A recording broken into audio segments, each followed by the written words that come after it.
and Ream Hot Water, Triple M Rocks Footy. Welcome to the Triple MCG, this big game.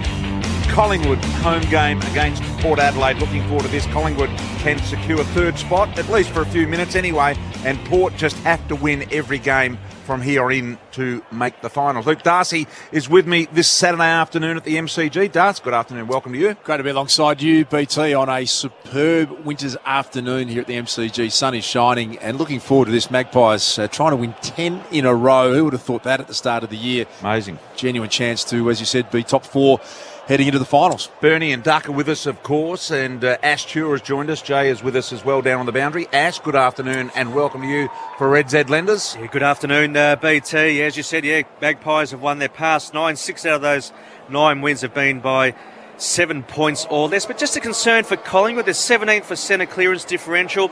Scores from centre clearances from their past 7 matches. They're only averaging just under 4 points per game. They're ranked 18th. They kicked 27 in total versus at 75. But look at Port Adelaide, struggling to hit the scoreboard, BT. They're only averaging 78 points per match. That's their lowest points scored in full-length quarters under Ken Hinkley into his 10th season. But Connor Rosie has been pretty good, past 5 matches. Third-rated player in the AFL, averaging 25 disposals and just under 2 goals per game. I like it when you get very statistical, Ash, but not many people really like stats. They bore the shit out of them. Anyway, for Red Z. Good afternoon and welcome to you. Damo's here as well. Yeah, but so I just want to hang around a little bit. I heard you last night on Channel 7, and in the old days at Triple M, we used to get for you ready that bomb sound where you'd say something, then there'd be that bomb sound. You had a Triple M bomb moment last night during the broadcast of the Fremantle-Melbourne game. Oh, can't remember. You all but said, as a fact, with no wiggle room at all, that Luke Jackson will play for Fremantle next year. Now, we all think that, BT, but you and your sources in Perth are usually impeccable. What have you heard on the ground over there? I have heard that they have stopped negotiations with Luke Jackson because they know it is a fruitless exercise, and therefore they are divesting their time now into maximising the opportunity that will be created by This is Melbourne you're talking about, BT. This is Melbourne. They've given up on Luke Jackson. Yeah, as far as I know, Don't back away from it now, BT. Hang on. Is that why the Brayshaw deal got done? Because maybe they could put a few more, bit more money in it look, because they've given up on They've Jackson. dressed things up around the outside, and they're nice dressing as well, I might add. But Luke Jackson is gone from the Melbourne Footy Club. Good afternoon, Damo. See you later. I love it, BT. Well done. Let's get downstairs to Jay-Z. Bob Jane T-Marsh. Jay-Z, good afternoon and welcome to you. It's big, BT. You know, every football journalist in the country is listening to that and raising their eyebrows. I didn't say anything. Well done, BT. Look at the smile on Bristol's face. He knows he's got a big one there. Very real newsbreaker. Oh, yes. First with the scoop. As always. And to add to that, I think now it's going to be really interesting to see what he gains. I mean, Melbourne will want 2 first-round picks as an absolute minimum. Privately, the club believe that he can be the best ruck in the game for the next decade. So whether it's even 2 or 3 first-round picks, those trade negotiations will be absolutely fascinating. So a big scoop there from you today. Hey, perfect conditions, as Duke said here. Beautiful Melbourne winter's day. Crystal blue skies, hardly a breath of wind down here. And two great sides. Looking forward to a big game today. Josh Carmichael, the sub for Collingwood. Willem Drew, the sub for Port Adelaide. 36,000's the expected crowd. But, gee, isn't there going to be a big spotlight on Jordan De Goey today? Back in the team for Brody Myercheck. He's got 1 month to really recapture his best as Geelong, Richmond and St Kilda consider adding him as a free agent for next year. Collingwood saying he's done a lot of work on his fitness during his time out of the side over the past 3 weeks, and he is ready to rumble. Do you think, Jay-Z, that Collingwood are looking to float him on the market, or do you think this last month, if he does the right thing, he is still a Collingwood player? No, Beats, I think you're spot on. I think Collingwood are almost conditioning the public that Brodie Grundy and Jordan De Goey won't be in black and white next season. You go back to the Treloar deal. That come out of the blue. It was from left field, and then there was a riot about it all. I think this has been very different. There's been not a conditioning, but just a continued sort of narrative about Brodie Grundy and Jordan De Goey. So I don't think either move would come from left field if they press the button. But the offer has to be right. right. The deal has to be right for Collingwood. We know they want McStay. We know they got an interest in Taranto, Bruin from GWS, Bobby Hill. So I think Collingwood again are prepared to be aggressive in this year's exchange period. Jay-Z down there taking more than his allotted time, Duck, but that's okay. He had plenty to say. I'm not sure McStay is going to be the number one pin at any club. What do you mean by that? I still find that... What's he worth, Doug? Amused. Well, he's not worth the money that's been bandied about, and he's also the length of the contract. What you've got to remember, he's the third forward at Brisbane, and he's going to come to Collingwood and be the number one. He's a goal a game player. A goal a game. Goal a game. Who's more valuable? He's about a seven possession. Seven possession. Who's more valuable on the open market, McStay or Wiedemann? Wiedemann, I think. Right. Well, they're talking paying McStay $700,000. Is some of the money to spend. His highest tally's 28 in a season. It's just ridiculous. So it's, it's ridiculous. Good if you can get it for damn McStay. And good on him if he can get that. No. And whenever we speak about players getting that sort of money, it's not about the player. The player can get what you hope he gets as much as he can. That's fantastic. If you can get a 5-year deal to go to Collingwood, go. But if I'm got the Collingwood hat on, I'm not paying. I think, Das, when large numbers are bandied around, Duck gets a little bit irritated, sensitive. He gets a little bit like... He moves around his seat. McStay's last 5 games, unless you're in he's Duck kicked world. 2 goals 4. 2 goals 4. So you're not paying $700 for a bloke that's kicked 2 goals 4. He's still going. 1996, and I was earning double that in 1996. Unless you're in Duck world, I don't know whether you measure up to Duck. Oh, no one does. But 16 goals in 15 games this year. So it's... I don't know whether you're forking out a heap for that, are you? No, well, he's simply, like I said, at Brisbane, if I'm him, given where Brisbane and where their demographic is with their list, I'm staying there, taking a little bit less, but playing a team that you may pinch a premiership. Treating yourself to a post-game snack from Macca's is easy with the pies are just $1.50. Choosing between creme brulee or apple is when things get tricky. Hurry to grab your favourite. Which one of those do you like most? Both. I love them both. Wasn't there, Duck? So I don't have to repeat the name, but I love them both. They're absolutely fantastic. Our great mates at McDonald's been great supporters of ours here at Triple M. We thank them for that. We're about to get underway here. Nice day, half in sunshine, half in the shade of the northern sands, of course. And we're set to go. The Magpies. Are the Magpies real? And do we find out any more about them today? They haven't convinced me yet, BT. I mean, you win the amount of games they have by less than a kick. Yep. And they've been dominated. If they've been dominated within those games that they've won. So last week, nearly 3/4 Essendon dominated them. So, Duck, in this streak, they've beaten Fremantle, Carlton, Hawthorn, Melbourne, GWS, Gold Coast, North, Adelaide, Essendon. Yeah, no, it's a good group. A few of those teams, but they've also struggled against Adelaide and also North Melbourne. And in both those games, and Adelaide dominated for a lot of that game, as did North Melbourne against them. So I'm just not convinced. Yes, it's fantastic. They're winning games. They're winning close games, and they're in a position where they're going to play finals footy now. But they come up against the side, Das, although they haven't been winning Port Adelaide, they have been unbelievably competitive. To take Geelong right down to the wire last week. 12 points last week. Their form is actually pretty good. I reckon Port Adelaide, this will be a test for the Pies today. So I'm looking forward to seeing how they stand up to it. Lost to Geelong, 12 points last week. Lost to Melbourne the week before that, 14 points. And just 2 weeks previous, lost to Fremantle in Perth by 8 points. So, like you said, they're in pretty good form without winning, which is a danger when you come up against a team like that. And they play fast footy through the corridor. So, very good defensively too, both these teams. Collingwood, the past 9 games, second in defence. Concede the least number of marks inside their D50. So, and Port Adelaide throughout the season, rated fourth in defence. So I just feel like today, beautiful sunny day. You lick your lips as a key forward today. Dixon's been in really good form. Marshall's starting to hit the scoreboard as well. And Finlayson, when he goes forward, he's having an impact, first of all, in the midfield.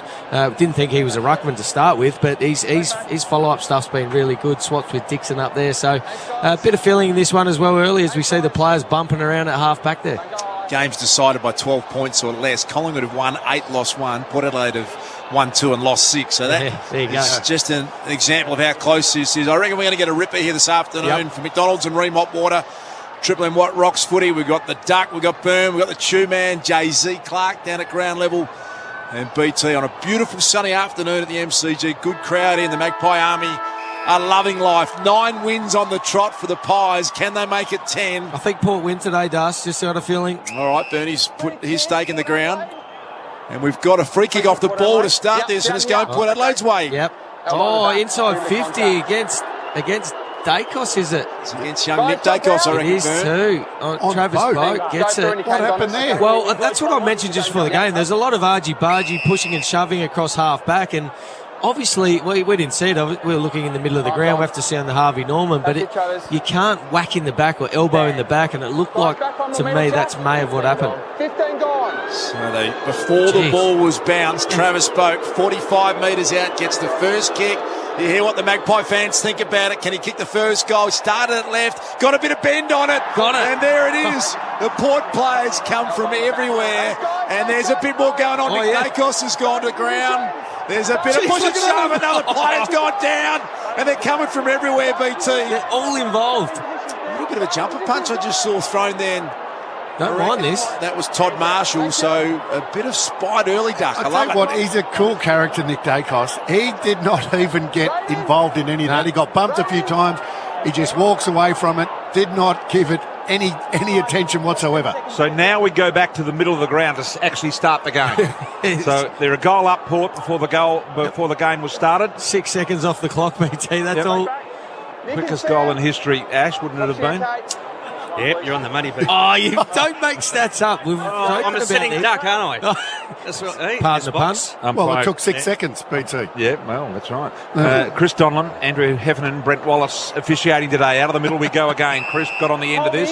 Free kick. Another hold off the ball here. Goes to Collingwood in the middle of the ground. The advantage is not taken by De Goey. And we'll come back and will be a Dacos ball. This is Nick or Chris, it might be. No, yes. What a strange start. Umpires blowing whistles left, right and centre. Crisp to Dacos. Back to Crisp. Immediately under pressure. Good tackle then by Rosie. Still a little ricochet ball into Burn Jones. He was tackled aggressively as well by De Goey. And got him too high, and it'll be a Burn Jones free at half back. Super reliable player, Darcy Burn Jones, for the power. That's a good Great change of direction, wasn't it, Burn? Yep. Oh, no. It's Member's wing, and he got a little bit sort of cautious there. Boat, his teammate he was looking for, fell over in Dersma. Burn Jones comes back in at half-back to clean it up. And now Burton back to Dersma, back into the side for the power. They've coughed it up here at half-forward. Taylor Adams comes slicing through to Goey. Handball's a bit wayward. Butters overran it. De Goey picks it up. Nick Dacos. I reckon they've gone after him early, Nick Dacos. Don't think he's phased at all about it. Jamie Elliott, the hero from last week. 45 out, centering kick wants Mason Cox. Aaliyah in the way with a defensive mark. Yeah, putting a lot of time into Nick Dacos off ball. Sam Powell-Pepper's the one that's been really crunching into him at every opportunity. I'll be watching to see if that's a defensive forward role. Don't mind a question to be asked every now and then of these sort of players. Yep. It's a little bit like Dusty Martin. Who's ever done that to him? Here's Wines now. Little handball away whilst being tackled under pressure. They get it away just in the end of the nick of time from Butters. But the kick is ordinary under pressure and it's been taken by Cameron. So Cameron is marked on the wing. Short kick from him to Adams. Point of the square at half forward. Reels and goes. Now forced back onto his left boot. Inside 50. Poor kick. Not the one it should have been. Bergman was there to withdraw. Picked up by Burn Jones again. His kick goes out wide. 2-on-1. Marshall looking for and finding Georgiades out very, very wide on the wing. Picks it up. Goes to ground with a footy. And it's a Collingwood free ball on centre wing. Is there pressure? Pressure's really high already, Collingwood. You can see just to a man. Port Adelaide trying to throw it around, and pressure's at a really high level here. Good tackle, Starcevic on the Shane Morgenstern wing to Pendlebury. The superstar flicks it over the top to still side bottom, who's 4th all-time games played now for the Magpies. Still side bottom. What a wonderful player. He's been game number 283 for side bottom. Takes a bit of time, then loads up. Big launch at the mark. There's a huge pack forming. Burn Jones again's been prolific. He transfers it looking for Burton. Noble overran it. Boak farms the handball back to Aaliyah. And he looks down the line. He wants Dixon to come at it. Darcy Moore in the way. Dixon did well to give a contest. Beautiful pick up. Noble won it nicely. And works a little 1-2, Johnny Noble. Oh, it was really well done by Noble. Had a kick smothered here by Dixon. Goes over the line out of bounds. Centre wing right in front of the MCC members on the north side. Just the work rate there of Dixon to get over, compete there, and then got a little fingernail in there to get a boundary throw in. That's what you want from your big key forwards. Goal up, Port Adelaide here. Got one before the bounce of the ball in the middle. Off hands it comes. Little one on this occasion to Dersma. Advance the ball to half-back. Moore cleverly taps to Quainer. Quainer right in front of the Port bench. Drilling ball to half-forward. Cameron, both hands on it. Out the back door, McCreary with speed. Kicks over the top. Deliberately looking for Elliott. Won't find him. Well spoilt by McKenzie. And taken over the line in the end for Jonas to concede the behind. It was well defended. One behind the Pies. 1 goal, Port Adelaide, Foxtel scoreboard. Saved a certain goal there. McKenzie going back with the flight. All Elliott had to do is make contact. Make contact with him going forward. Would have drawn the free kick, but that was unbelievable. Kept his eye on the ball. Looking at the Harvey Norman replay, Elliott only had to take 1 step forward, BT. Yeah. He gets a free kick. And just run into him. Intercept mark from Darcy Moore. 70 out from goal. It's going to go back inside 50. Just taking some time here. The big intercept defender for the Magpies sets it up to that dangerous spot. Alia beautifully done to go front and centre. His timing was perfect. His left foot snap was the opposite of that and almost out of bounds on the full. Just bounced on the line, so the Pies can set up with a throw in deep in attack. About 25 around from their goal. It's 1 straight 6 Port Adelaide, 1 behind Collingwood on the Triple M Foxtel scoreboard. He's having some inside 50s. Collingwood at the moment, Ash. Yeah, 6-1 Collingwood's way. Tim Mason doing the ruck work with Cox. Ball hits the deck. A lot of players converging. Bergman, one of those. Lipinski, another. Wines on the bottom. Brent Wallace, son of Terry, umpiring today, says we'll ball it up forward pocket Collingwood. Cox doing the ruck work. Nice little palm down. Trouble is it went straight to Bergman. His handball over the top is intercepted by Crisp. Having another great year is Crisp. Rarely has a bad one. In fact, hasn't since joining Collingwood. Now ball in dispute ground level. Trying to extract it side bottom. Pal Pepper kept it alive. Now he sucked it in. Quainer took it off him. Had a ping at goal. Got it to the goal square again. Just a little too long for Elliott and a minor score. So Collingwood 2 behinds. Port Adelaide 1 goal. Jay-Z, Bob Jane teammates. BT always taking interest in the messages on the coaches board down here and in front of the Collingwood bench. It says territory and pressure. They're the focuses for the Pies today. There's a simplicity in this game style. Truly works for Craig McRae. Jay-Z for Bob Jane teammates. Ground level here at the MCG. Ollie Wines, Darcy Cameron, good mark. Juggled and then took it in the one arm on the second attempt. So it's been trapped in this forward half here. It certainly has. For the Pies. McCreary had to sit underneath it and Burn Jones was able to get over the boundary line. Big thanks to our friends from Ream Water, built tough for Aussie conditions when it comes to water heating. Ask your plumber to install the Ream. So dominating forward half, but just 83%, Darcy. 83% time in forward half. And they trail by 4 points. Cameron slaps it down. Wines. It was almost a fresh airy from Daya Dersma. That was stubbed his toe. It comes back out. Lipinski's had a great year. Beautiful looking kick. How good was that for Jamie Elliott? You can't kick it any better than that, Burn. No, just saw him out of the corner of his eye. Just kicked it to space. Forced him to lead onto it. That's a beautiful kick, and that's what you want as a forward. Just put it out in space and let them do the work to get there. Didn't even have to take anybody there, Elliott. Perfect kick. That's a spot where it's not kicked off often enough, BT. Yep, I agree. That spot. Too often to the square. Correct. Well, coaches don't like it sometimes because it can open you up out the other side because of the plays on this side. Oh, Bernie, have a go. How good was Jamie Elliott after the siren last week, and no problems with that. That's the first for the Magpies. They're 1-2-8. Port Adelaide a 1 straight 6. That is all on the Triple M Foxtel scoreboard. 4K Ultra HD, the best way to watch AFL.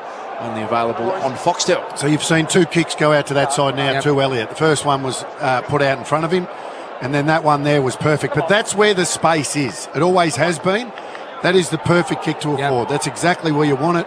Well read. The kick doesn't actually have to be perfect either because you've got all the space in front of you. So, Bernie, the mentality in not going there, as you suggested before, coaches often don't like it, is just one of, we don't want to kick goals. I mean, it's just one thing coaches do enjoy is your team kicking goals, don't get me wrong, but that does open you up the other side because all the plays been on this side and they call it like a weak line kick, we used to call it. Bernie. And opposition mark that, the open side, you can just flood down the other side. That's what coaches say. I'm not a coach. Every mistake opens you up. I mean, well, just get it deep and have a crack, Bernie.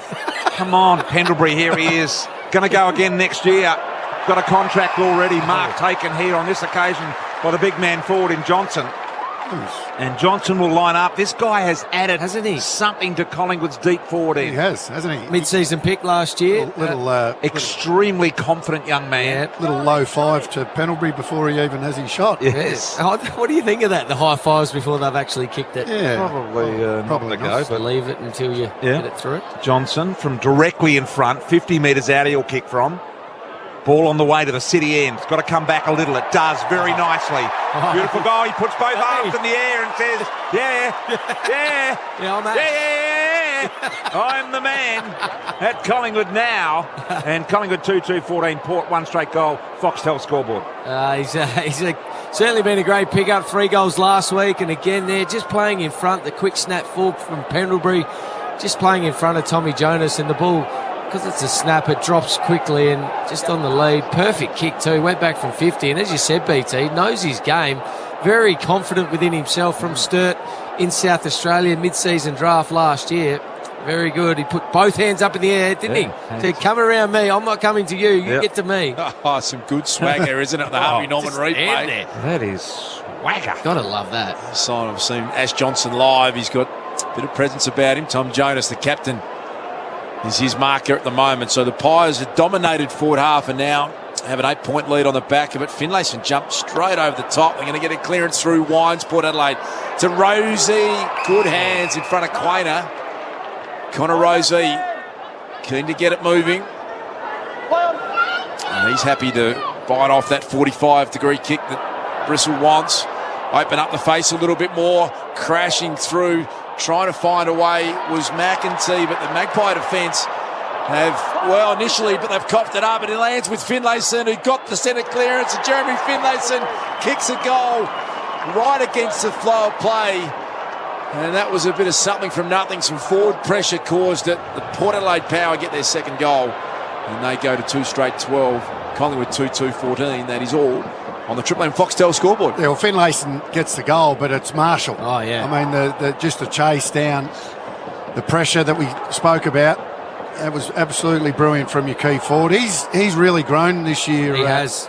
Marshall, hasn't he? 17 goals this year. He's come into his own. But that, again, that's a key forward. Doing the defensive things. We saw Dixon do it earlier on, create a contest, and then the smother there. Todd Marshall could have easily been forgiven for giving up on that chase, but he just wanted it. Chased him down, forced the rush kick, and the goal was the result.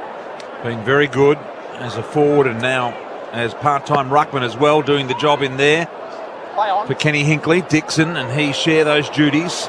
Pendlebury thought about going, withdrew and then went long and deep inside 50. Out the back, Johnson got over the top. Hoskin Elliott trying to sock it off the ground. There's a heap of Collingwood players around. Little sock up by Hoskin Elliott again. Elliott then trying to handball out, gobbled up by Gray. Gray goes wide and Bianco's would keep this alive, but somehow Butters did extremely well to beat 2 Collingwood players. Got the ball back inside. Can keep going here, Wines, if he wants. Nothing to kick to on the wing, southern stand side. How good was Butters back there? Yeah, that kick inside. Had Collingwood all down the line. Had to pull it inside. Risky kick, great kick. Marshall wants it deep. Dixon obliges. Beautiful kick, Duck. That just summed it up better than we've seen in recent times. Perfectly weighted. Yeah, it was. And I tell you what you don't often see on a footy field, and that's Jeremy Howe misjudged the footy. Yeah. He completely misjudged the ball there. Yep. You don't ever see that. No. Marshall was just standing at the back. That cleared the pack. The Harvey Norman replay will show us.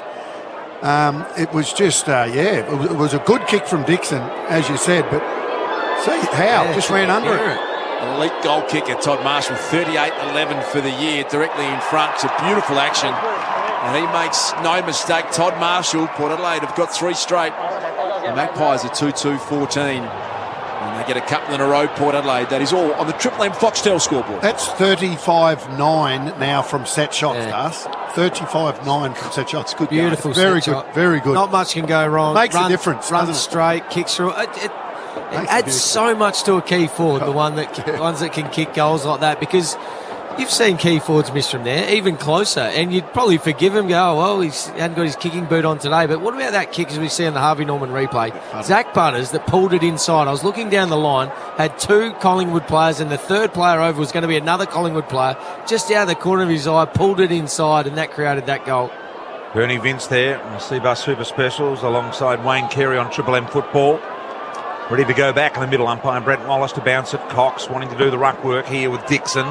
Dixon runs straight at him, puts the knee in. Cox has the little win out the back door to Goey. Just a little fumble at the moment, allowed an opportunity. Rare it was. Lipinski's spinning ball goes wide. Bianco and Gray give chase right on that southern stand wing, and a clumsy, unnecessary kick from Bianco goes out of bounds on the full, and it'll be a free kick going Port's way. It'll be Robbie Gray having trouble getting the ball back from the crowd out there.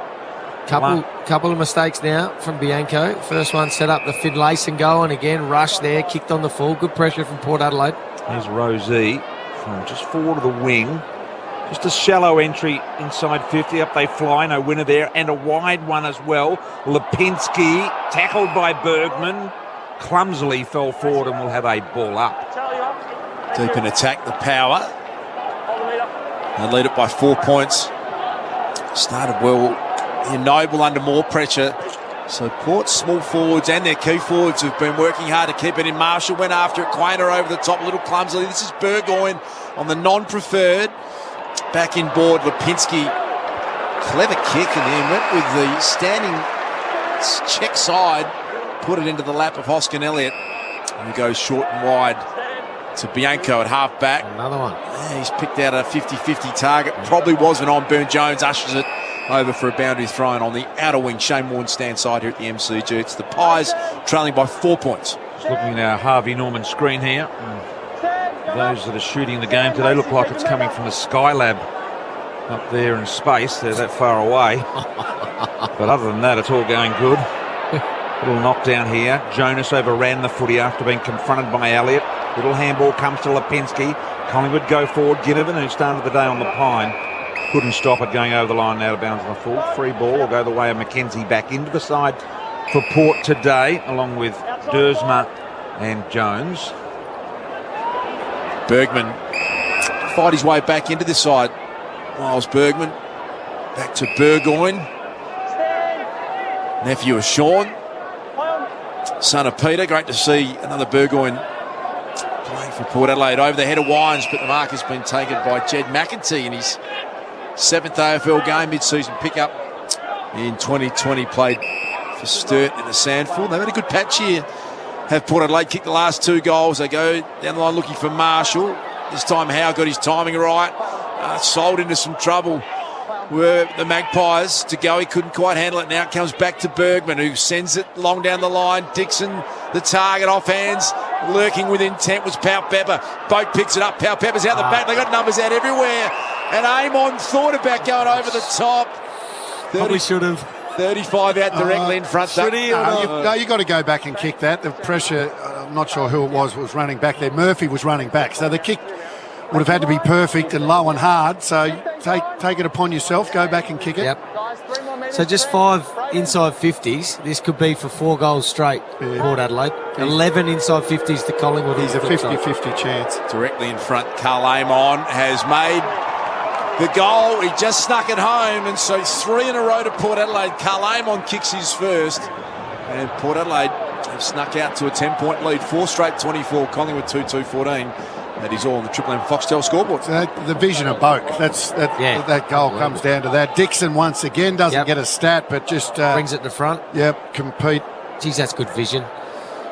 Because a lot of players would have just had a flying snap at that when Boak won it, run around on the right foot, snap it through. But spoke about the dominance in forward half, Collingwood, but 5 inside 50s for 4 goals now, Port. Ash, what does this game mean for both sides with regard to finals and where they'll end up? Yeah, Collingwood, obviously, if they win, they press for the double chance in the top 4. Port Adelaide, if they win, they keep their final 8 chances alive. In fact, if they win all 4, and Richmond and St Kilda lose 3 out of 4, and Who is it? The Bombers lose. Sorry, I've lost it. Bulldogs, lose round of 4. Port could be in. Let's keep it simple, Ash. He's named a few teams there. Keep it simple, just where they're going.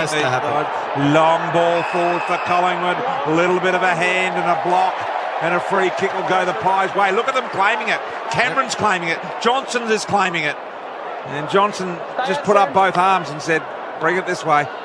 And he's got the freebie, identical position to where he kicked the one a short while ago. Perhaps a touch further. Touch further out. Does that change the way he kicks? It was a beautiful kick, that first one. I think he's a big kick.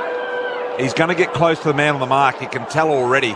And he does go to the side of the man on the mark.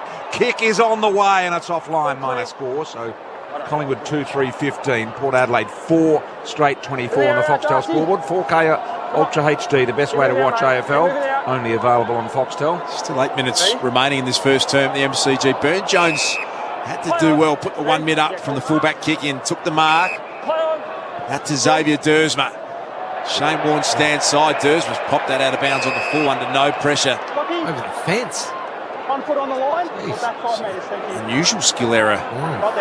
Isaac Quainer, he gets the resultant free kick. Bathed in sunlight is an outer wing side here at the G. Quainer, long high ball. Cox trying to get involved. It was smashed down by Lear. Front and centre, Port Adelaide have been winning some 50-50s there. They end up getting it to Connor Rozee. Down the line and dropping in front. Just trying to take the mark. Lockie Johnson couldn't quite get it, and it's going to be held up half forward for Collingwood, who trail by 9 points. 2-3-15. That's Collingwood 4 straight 24. Port Adelaide on the Triple M Foxtel scoreboard. Looking at the Harvey Norman, just got taken out. That should have been a Darcy Moore, you mean? free kick, yeah. Yep, I agree. He looks just a little off-centre at the moment too, Darcy Moore. He's got back to Charlie Dixon now. Here's Finlayson, goes short and finds Dersma. Dersma, a centre wing, just in that brilliant sunshine out there, goes wide and finds Farrell. Farrell still on the wing, looks back inside, nothing there, so goes for a longer ball, entering 50 on the head of Dixon. Out the back was Maynard.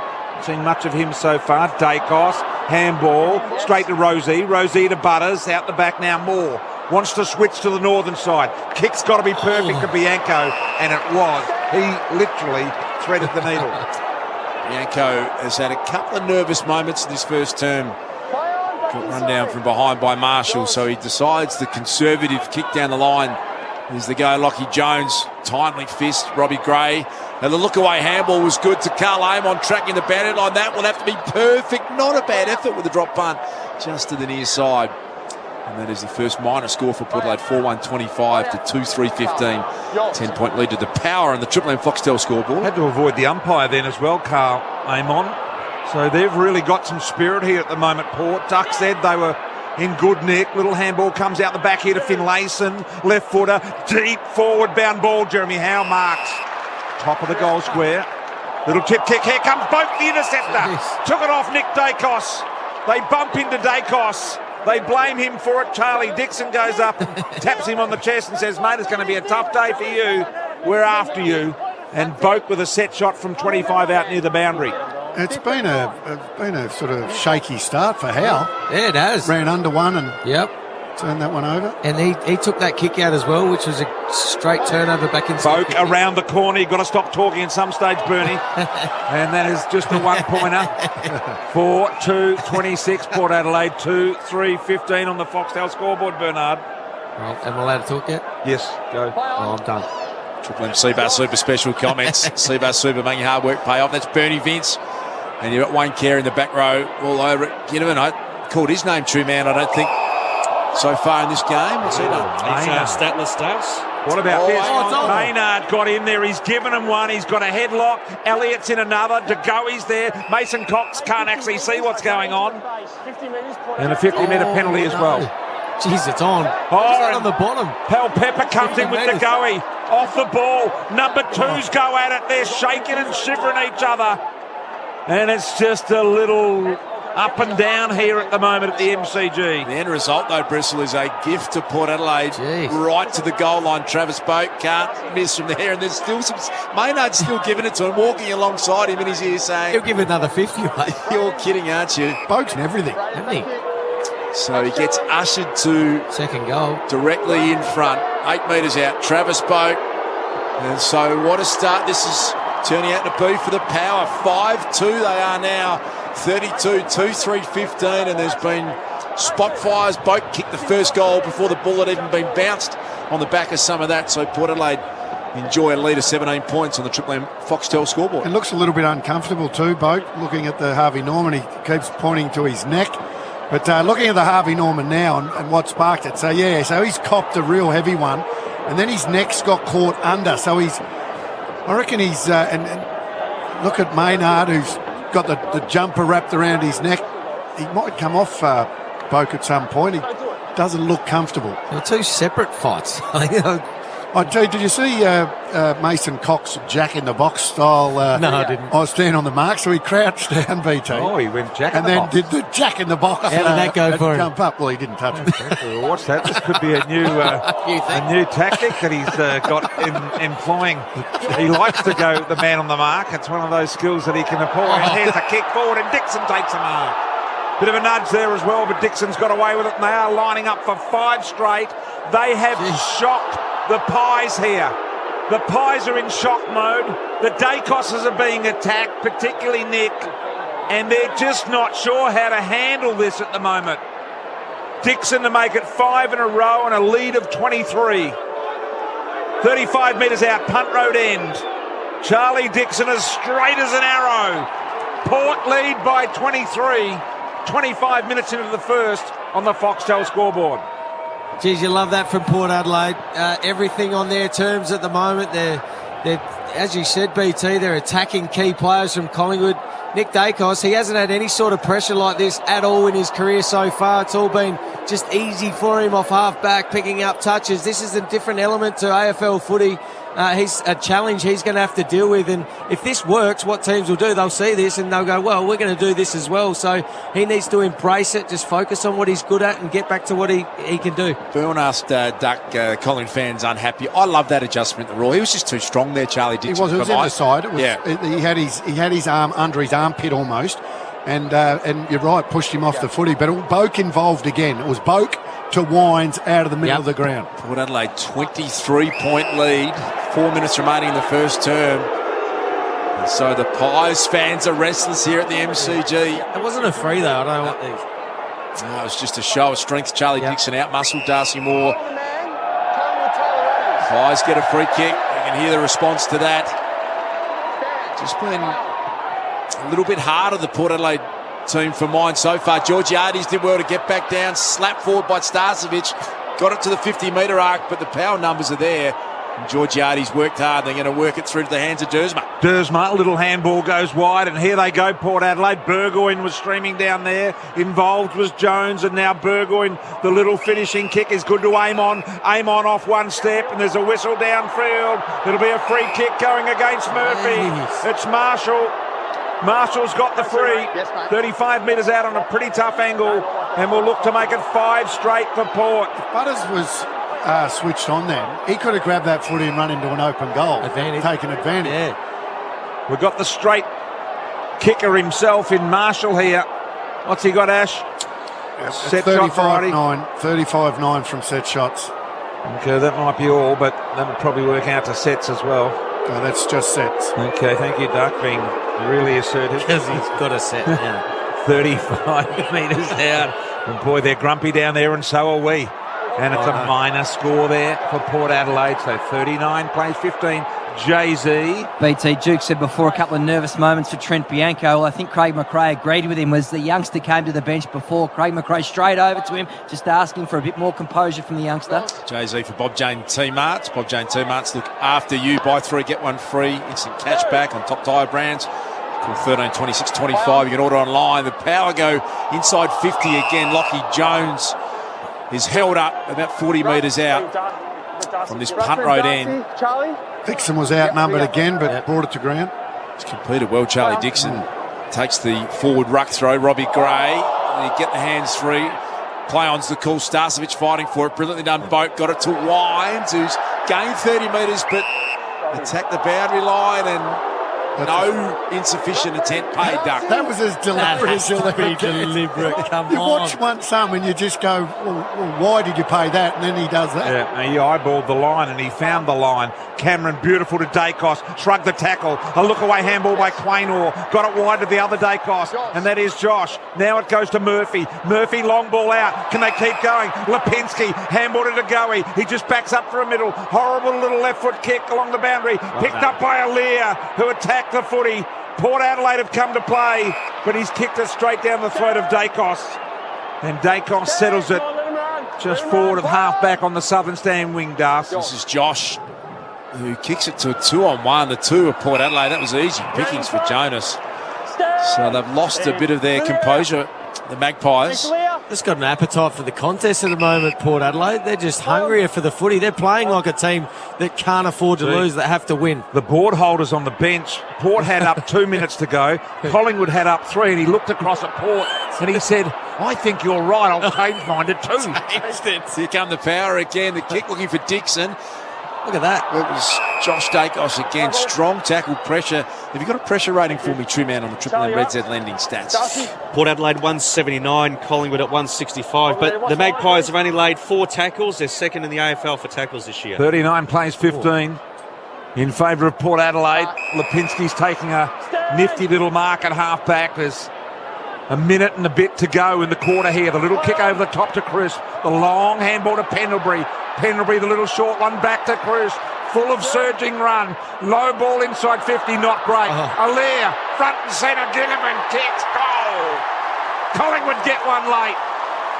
Ginnivan gives it a little single fister. 3-3-21. That brings the fans to their feet. Port Adelaide 6-3-39. Foxtel scoreboard. With just 1 minute to go, Alear would like that one again. That was an uncontested mark. I know it was a bit of an ugly ball, bit of a floating sort of ball coming inside 50, but he's just got to take them. Almost looked like he wasn't interested in it. He wasn't concentrating or something, because you don't drop them if you're an elite intercept marker like he is. And, well, it just dropped straight in front of Jack Ginnivan, and you don't need to give him too much of an opportunity. And that's all he needs sometimes, is an opportunity, and he can find his way in a game. So look for him now. 1 minute to go. Couldn't believe his luck there, Ginnivan. Couldn't. Bit like his time again, I think. Yeah, that didn't look good, did it? Just a little duck head. Oh, the little. You're calling it, are you? Just a little bit. Okay. Back in the centre, and Darcy Cameron clean possession. Chris started at half forward. Power win it back. That centre half back. Wines involved in that to Butters, whose kick was affected by some tackle pressure. So can Collingwood get another late one? Josh Dacos takes some space, drives it to the goal square. Oliver is the target and can't keep it in. So it will be thrown in. Port Adelaide 6-3-39. Collingwood 3-3-21. Jamie Ellett was the name I was searching for there. 18-point lead to Port Adelaide on the Triple M Foxtel scoreboard. 36 seconds left in the quarter, Das. Yes, Jamie Ellett. Knocked down Cameron. Look at this, to Goey. Left foot around the corner once again. Didn't quite nail it the way he'd hoped. A very, very high ball. Ginnivan gets the front and centre. He's tackled to the ground. Got the little handball away in the nick of time. Boak's clearing kick. Didn't go fast. Going to come back. Dacos. There's 18 seconds in the quarter remaining. Dacos centering ball. To Goey marks. De Goey will kick for goal after the quarter-time siren. And that will mean consecutive goals for Collingwood on the back of 5 straight for Port. 39-21. Quarter running 33 minutes and 2 seconds. Umpire comes up and annoys De Goey by saying he must run straight. And De Goey only 25 metres out. Directly in front, just needs to guide it down well. He does. Collingwood get 2 very late ones. They got 2 goals in the last minute of the quarter. And a ripping quarter, though, by Port Adelaide. 6-3-39. Collingwood 4-3-27 on the Foxtel scoreboard. McDonald's and Ream Hot Water. Triple M rocks footy. That quarter for Foxtel, 4K Ultra HD, the best way to watch AFL. Only available on Foxtel. For McDonald's, Triple M rocks footy. Warm up with a creme brulee pie or apple pie for just $1.50 at Macca's. Adelaide's good times with the rush hour on your drive home. Back in the 80s when I was playing for the Roosters, we played Prospect Oval muddy as. Always had a shower at half time when I played, just to reboot again and start again. Got changed, ran out, said to Mickey Redden, where am I going? He goes, go to 6 o'clock. Umpire said, Jars, you got to get off. I said, what for? You got tennis socks on. I wore my tennis socks. The Rush Hour with Bernie, Bluey and Jars. Back Monday from 4 on Adelaide's Triple M. Also on Listener. Want to win free barista-made coffee for an entire year? That's a lot of lattes. Just buy a McCafe coffee on the My Macca's app for your chance to win. There are 25 winners every day. But hurry, limited time only. Ends 30th of the 8th, 22. Visit mcdonalds.com.au/coffeecom for full terms. Face masks are an important barrier to help stop the spread of COVID-19 and other illnesses. Wearing a mask is mandatory in healthcare, including pharmacies, disability and aged care, and on passenger transport, and strongly recommended in all indoor public places. So make sure you're covered to protect yourself and others. We can all help reduce the impact of the current wave. For more information, visit sahealth.sa.gov.au/COVID masks. A message from the Government of South Australia. At Total Tools, we won't be beaten on any deal. Think you've seen a good deal? Let the Total Tools team know. And we'll not only match the deal, but you'll also score insider rewards points with every purchase. Whether you're after Makita, Milwaukee, DeWalt, Waikiki or Bosch, Total Tools simply won't be beaten. With the biggest range, guaranteed low prices and more convenient locations, Total Tools is the obvious choice. Terms, conditions and exclusions apply. See in store. How can you be distinctive? What if your house, an affordable boutique home with striking features, was created by you? Step ahead of the rest with distinctive homes. Be inspired by our online catalogue. From 40 top designs, you can pick all your favourite elements to create your dream distinctive home. Come and meet the team or view the online catalogue at distinctivehomes.com.au.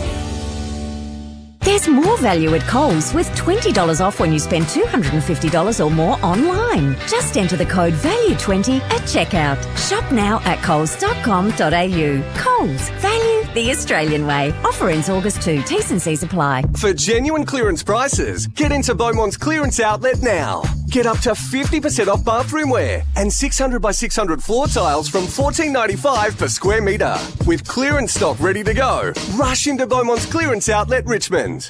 It's time for tackling claims with RAA Comprehensive Car Insurance. We've seen some big bumps out there. Rushed behinds. And white line fever in car parks. Watch out for the trolley! But while people hit the post, the team at RAA Insurance tackle the claims right here in SA. Get an RAA Comprehensive Car Insurance quote today and keep on moving on. T's and C's apply. Consider the PDS and TND. Product issued by RAA Insurance. Available from RAA. At AutoPro, we know these parts. Save 25% on Newlon Long Life Coolants 5 litre range, only $32.99 each. And get over 35% off Newlon Advanced Protection 5W30 5 litre bottles, only $29.99 each. Conditions apply. AutoPro. We know these parts. Shut up! Triple M rocks footy. This quarter for IGA Liquor, where good food deserves a great drop. Quarter time at the G. Port lead by 2 goals. 12 points, 6-3-39.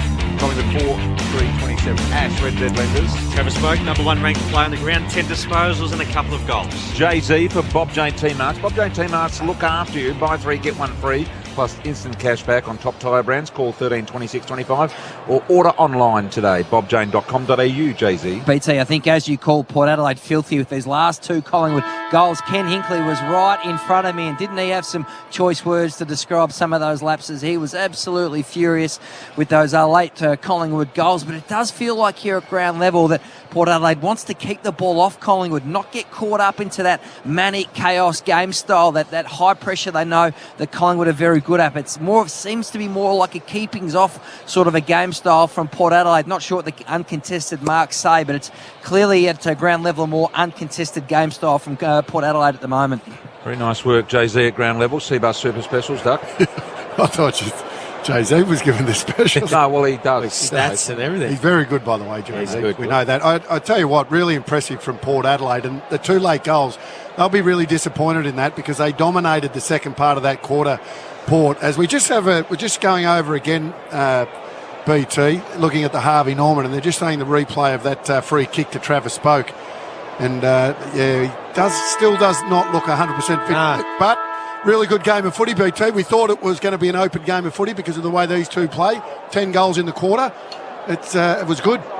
Wayne Carey, we've got Bernie Vince, superstars in the back row of the Triple M Seabus Super Special comments on a Saturday afternoon at the MCG. Seabus Super making hard work pay off, and entertaining quarter. Port Adelaide really had an opportunity for a 4-goal lead, but 2 late ones have a 12-point lead to Port Adelaide as we're about to start the second term. Uncontested marks at Port 22 to Collingwood's 14, by the way. They've gone to work on Nick Dacos. Still are, aren't From they? the start, Pau Pepper has been his marker. Putting a bit of time in. Not sure that Nick Dacos looks too intimidated by it all, but Port Adelaide have got a 2-goal lead. Finlayson jumped over the top of Mason Cox. Good vertical leap on display there. Adams trying to fight hard for it. Rosie wraps him up to go. He started the centre bounce and just powered his way through to get the ball to half forward. Cameron for Collingwood, a little bit of a fumble, half back. They pile in over the top of him from everywhere. 3 power defenders, Alia. It was Burton and Jonas, but it's been trapped there at centre half forward for Collingwood. Good ball up. Collingwood's attacking punt road end.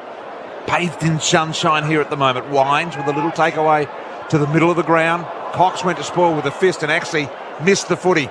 Now Maynard to Howe. He had a fumble as well.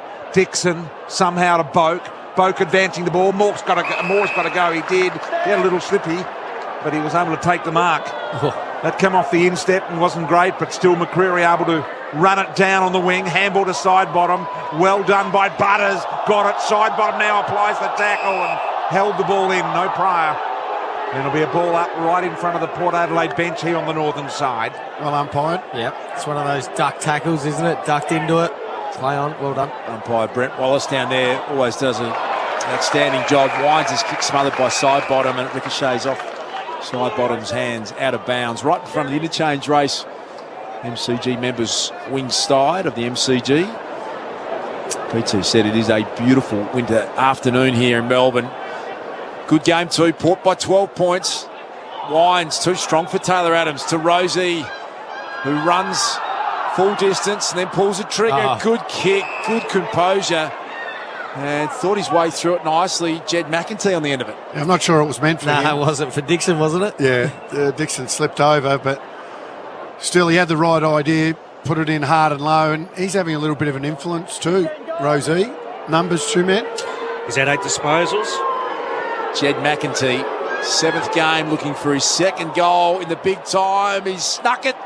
Well, it didn't make the journey. Well, that's a mark. Marshall's nearly taken the mark on the line. It looked like it was home, but offhands and a minor score was the first score of the second term. Port Adelaide go to 6-4-40, Collingwood 4-3-27. That is all mark. The Triple M IJ Liquor scoreboard. I reckon the umpire thought it was over the line, so he didn't bother paying the mark. As you say, it was a mark. It's a rather bizarre situation. Handball in the middle of the ground went to Burton. Clumsy. Johnson fell over as well. McCreary got up, went down, got rid of the footy. Maynard in the middle. Long handball. Finds DeGoey. Feeds Johnson on the run. Took him on with a bit of foot candy. Went wide to Bianco. Bianco goes even wider to Dacos. He ran past it. Burgoyne saves the day. Burn-Jones there, kick smothered. Alia out the back door with a handball that was professionally shoveled over the boundary line. And we'll have a throw in deep in Collingwood's attacking zone. Burgoyne was very good there. 2v1, beat 2 opponents. Some nice pressure here, Collingwood. Not much of him. Great pedigree, isn't it? Jace Burgoyne playing at half back today for Port Adelaide. Finlayson seems to be enjoying his role in the ruck. Butters was tackled without possession. That had to be a free kick going the way of Port Adelaide against Maynard. Collingwood fans don't think so. That's one of the most obvious free kicks you ever see. Finlayson took a mark that wasn't intended for him and then just rushed the kick a little bit. Nick Dacos got back. He ran into Charlie Dixon. And that was not going to be a tackle that he was ever going to break. So slightly an attack on the outer wing. Shane Warnstein is going to be thrown up. Port Adelaide have a 13-point lead over the Pies and the Triple M IJ Liquor scoreboard. It's a game that's reached no great heights as far as skill is concerned so far. But endeavour is there. Thanks, mate. Another ball up, right on the Toyota Good for Footy logo. Celebrating volunteers. They do a great job for us. The umpire's gone over there, and there are many, many volunteers in the world of football in suburban competitions and metropolitan and country competitions. They're all littered with volunteer supporters, and we thank them as part of the Good for Footy. High footy, Alir got in front of Darcy Cameron and took the mark, and he's at true half-back. Little kick sideways is a nice ball to Amon, who's one of their best users, Carl Amon. So a slow start here to the second quarter. It's a 13-point lead here at the moment with Port Adelaide. Ball goes forward to Pepper. He loves to wheel and go, Pepper. Long ball, Murphy being held there against Marshall. Wins the free in the back end for Collingwood.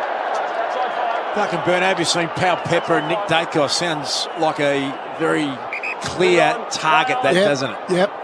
And look, he's been getting the ball at will. 6 disposal for a long time. They're always going to put a bit more pressure on him, and Pepper's the perfect man for the job, I would have thought. Power seem to be using Pepper pretty effectively as well. Yeah. Burn Jones now flicks it out to Carl Amon. And then outer wing side. Here is Pepper again. So they are really going through him. Nick Dacos trying to read the play. Back Wines confronted. That was brilliantly done. Great defensive effort. Been Murphy back there. Getting out to the outer wing. Ash Johnson, clever enough to get it past Darcy Burn-Jones, Bianco. Burgoyne just kept his feet beautifully and won it back. He does, and now Amon spots up and finds Dersma. Dersma at centre half back, looking to go wide. They caress the footy and it lands with Butters. Butters at half back. A little chipping ball out wide to Jones, takes the mark. Quainer there as well, but Jones now within 75 metres of the City end goal. Pepper and Dixon are there. Pepper out the back. Murphy got a hand on it. Picked up by Dixon. Handball. Intercepted by Sidebottom. Can they get something going here, the Pies? Josh Dacos to Maynard. Maynard to Josh Dacos. He takes a little bit of time. Got a big push in the back from Boat. Advantage is paid, and now they're out. Taylor Adams in space. If he can just pick it up, could not get a handle on it for anything. And eventually Pendlebury says, give it to me. I never fumble. To De Goey. The Pies are going to go from defence to goal, but he's missed De Goey. And Jamie Elliott is saying, it torched me. I was all out. Pendlebury gave it to De Goey too late. Too late, yes. Why the delay? Did he think he was going to have a running shot himself? 6-4, 40, Port Adelaide 4-4, 28. Collingwood, that is the Triple M IGA liquor scoreboard. One of those ones that just wouldn't bounce up. Put it. No. Adams was just rolling and then waiting for a bob, and it didn't bob. Alir to Rosie. Rosie here gives it to Farrell. Farrell down the half-forward line and ran out of road, did McEntee, and goes over the line out of bounds. So let's check the scores. Port Adelaide 6-4-40. Collingwood closing 4-4-28.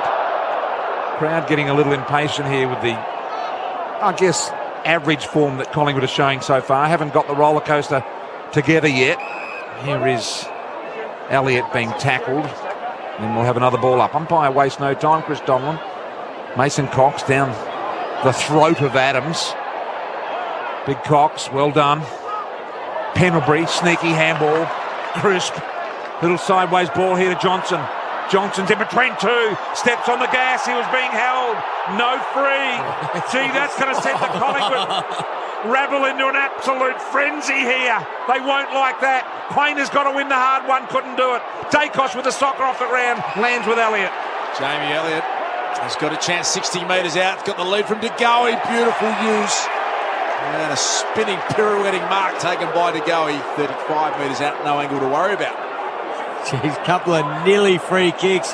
Tommy Jonas, I think he almost conceded that I'm just going to give a free kick away. He tackled him. It was a professional free kick, and it never got paid against him. They call that a professional non-free kick, though. He was as bemused as anyone, Tom Jonas. He actually had to look at the umpire a few times just to check. De Goey has been able to slot that home. So Jordan De Goey's kicked the last 2 goals of the game. One after the siren to win the first quarter, and that is the first goal of the second term. And Magpies are now just trailing by 6 points, 6-4-40 to 5-4-34 on the Triple M IJ Liquor scoreboard, IJ Liquor, where good food deserves a great drop. Well, 13 disposals now for Goey, 4 score involvements, 2 goals, 1. Yes. Fair return, Duck. Putting a fair resume in, as we spoke about, the big 4 weeks coming up, depending on whether he stays or he goes, or a lot of clubs, the potential suitors. Bernie, if you're in charge of Collingwood, what are you doing? Well, I'm trying to keep him. You can't. There's no match winners. They don't throw on trees. They don't, and I think I'm keeping him. To answer your question, I'm doing all I can to keep him. Duck. Yeah, if I was Collingwood, I'd definitely keep him. Sounds like they're not though. 3 goals in a row, or they just making him really earn it. Who knows? Out of the middle boat with the centre clearance here. Little handball to Gray. Gray ducks and weaves and gave a handball that was under real pressure, but somehow Finlayson made it work. Pepper snuck the handball through. Here goes Wines, inside 50. Little low ball, picked up here by Butters. Not successfully low, because Howe was able to grab the footy and go down. Oh boy, Oscar Elliott had to stand under that one a long time, and in the end he lowered the arms and the head just a fraction, if you know what I mean. Off hands it comes to Lipinski. We've all done it, I'm sure we have. Perhaps we haven't. No ball, little handball to Dacos at half back. Just shaking his head back there, saying that didn't happen. As off hands, out of bounds. A bit restless, the Magpie Army. 6-4-40 to 5-4-34, 6-point lead to Port Adelaide. And it'll be Cameron and Finlayson to contest. Slightly in attack, this boundary thrown. Shane Warne stands side for Port Adelaide. Lipinski did well, won the clearance. It bounced in between about 6 players to go. He's been outstanding.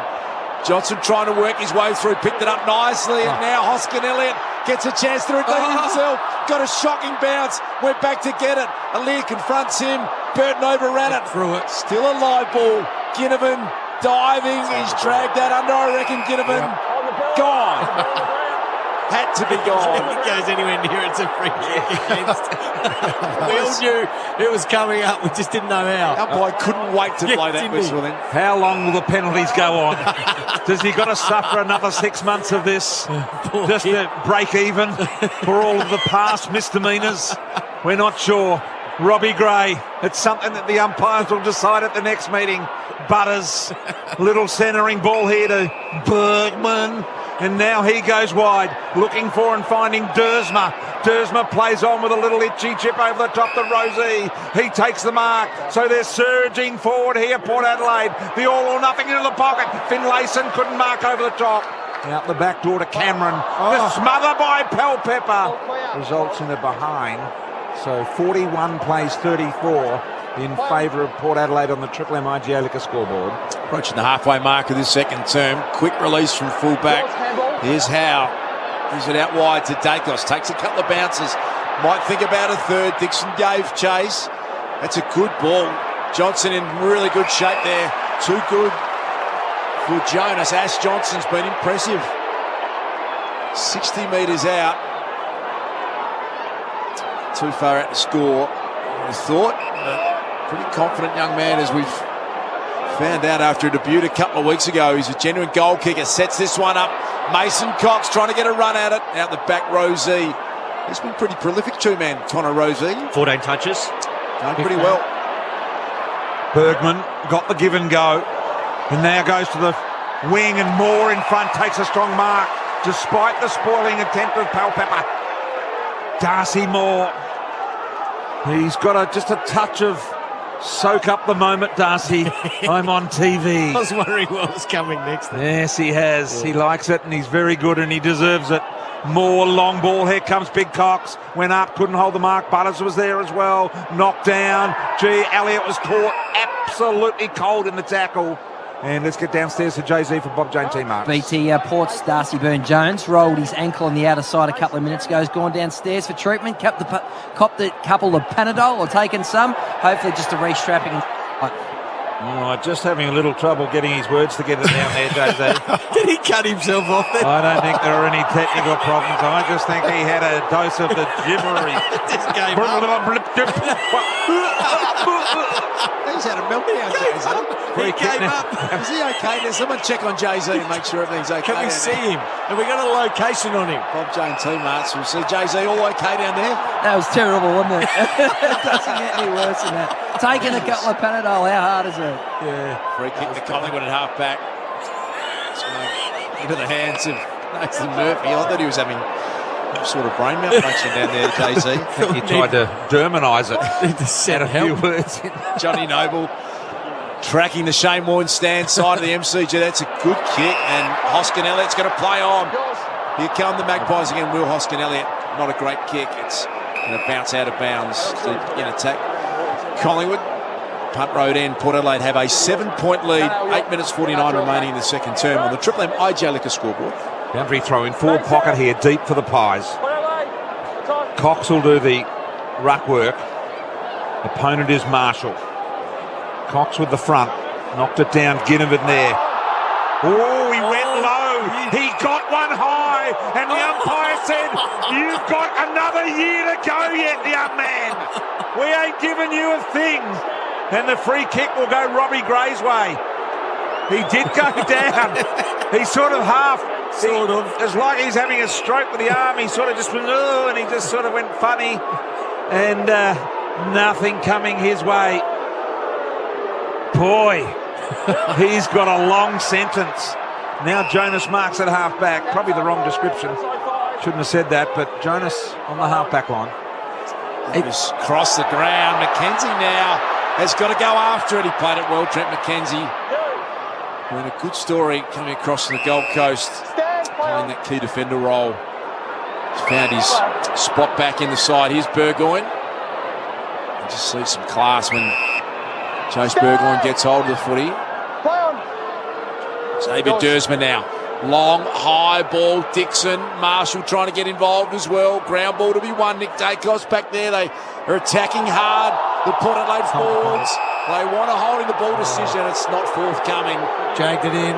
6-4-40. Port Adelaide 5-4-34. Collingwood. That is all on the Triple M IJ Liquor scoreboard. Ball up. Port Adelaide's end of the ground. Deep for them. Little handball comes here to Marshall. Left foot snap. Missed. Minor score. 5-4-34 Collingwood. Port Adelaide 6-5-41. That's the IJ scoreboard. IJ Liquor, where good food deserves a great drop.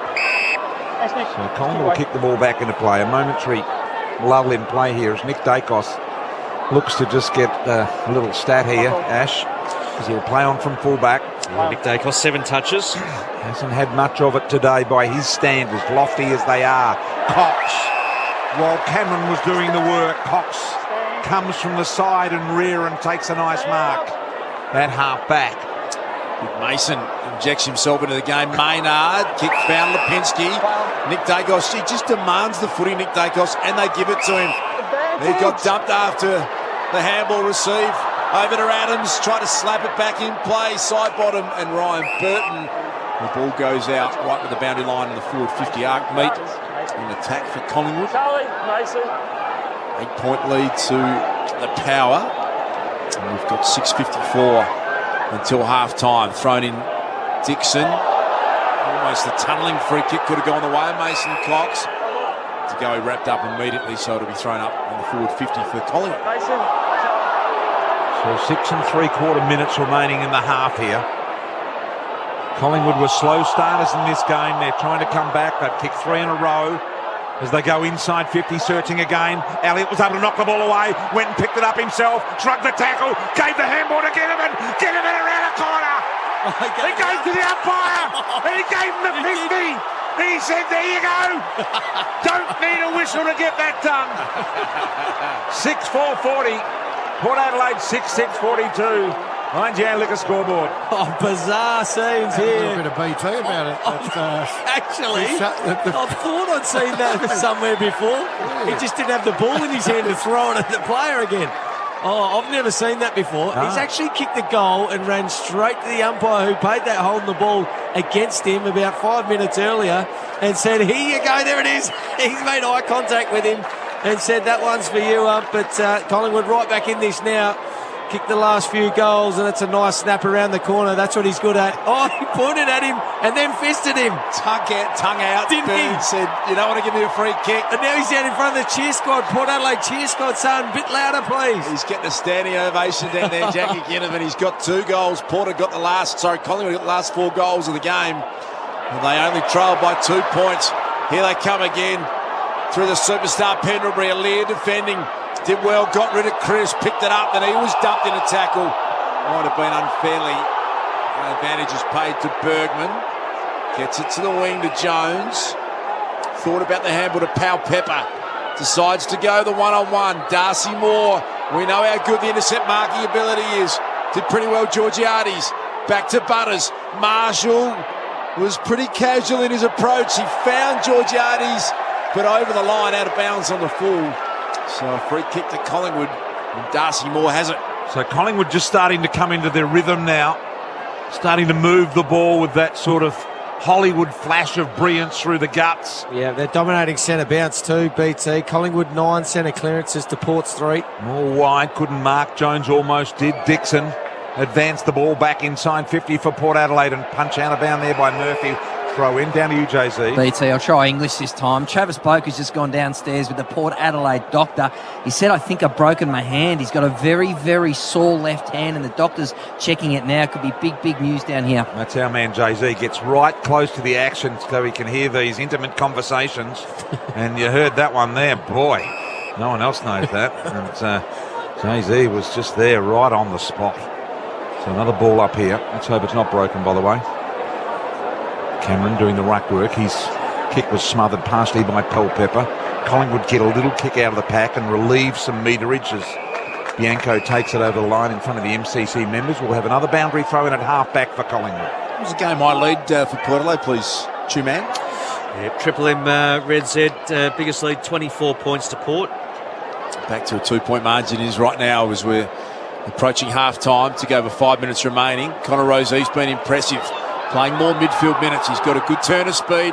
Wants Marshall. Couple of Collingwood defenders collide. Ground ball picked up by Bergman. He's had it intercepted by Sidebottom. Dangerous tumbling ball. Went through by McCreery. Burne-Jones has pushed up on it. McCreery socketed it fortuitously to Hoskin Elliott. Tumbles it down the line. Ginnivan's having a purple patch. He won't get a free kick. Even though he was tackled, he didn't have the footy. They refused to pay Ginnivan a free kick. There's a set against that young man. It's extraordinary. Pal Pepper, pirouetting move at half forward, goes long and deep. Marshall fisted away from him by Jeremy Howe, and then Rosie. McIntyre might have been Jones. Port Adelaide have got a live footy, falling over at the wrong time. Dersma, and then got nailed in a tackle. It was Murphy who got him. Free kick going the way of the Pies. I think he's been given life, Ginnivan. I don't think he's ever to receive freedom again. And he accentuated the tackle motion a bit. He contributed to it. He did indeed. It's entertaining. It's not really unfair, but it's bordering there, if you know what I mean. How would his family be, his parents? Burne-Jones. Jeez, they'd be jumping out of their seats. Mum would be whacking everyone inside at the moment. And she'd be walking the terraces and just making sure they sit down and are a little more polite to her boy.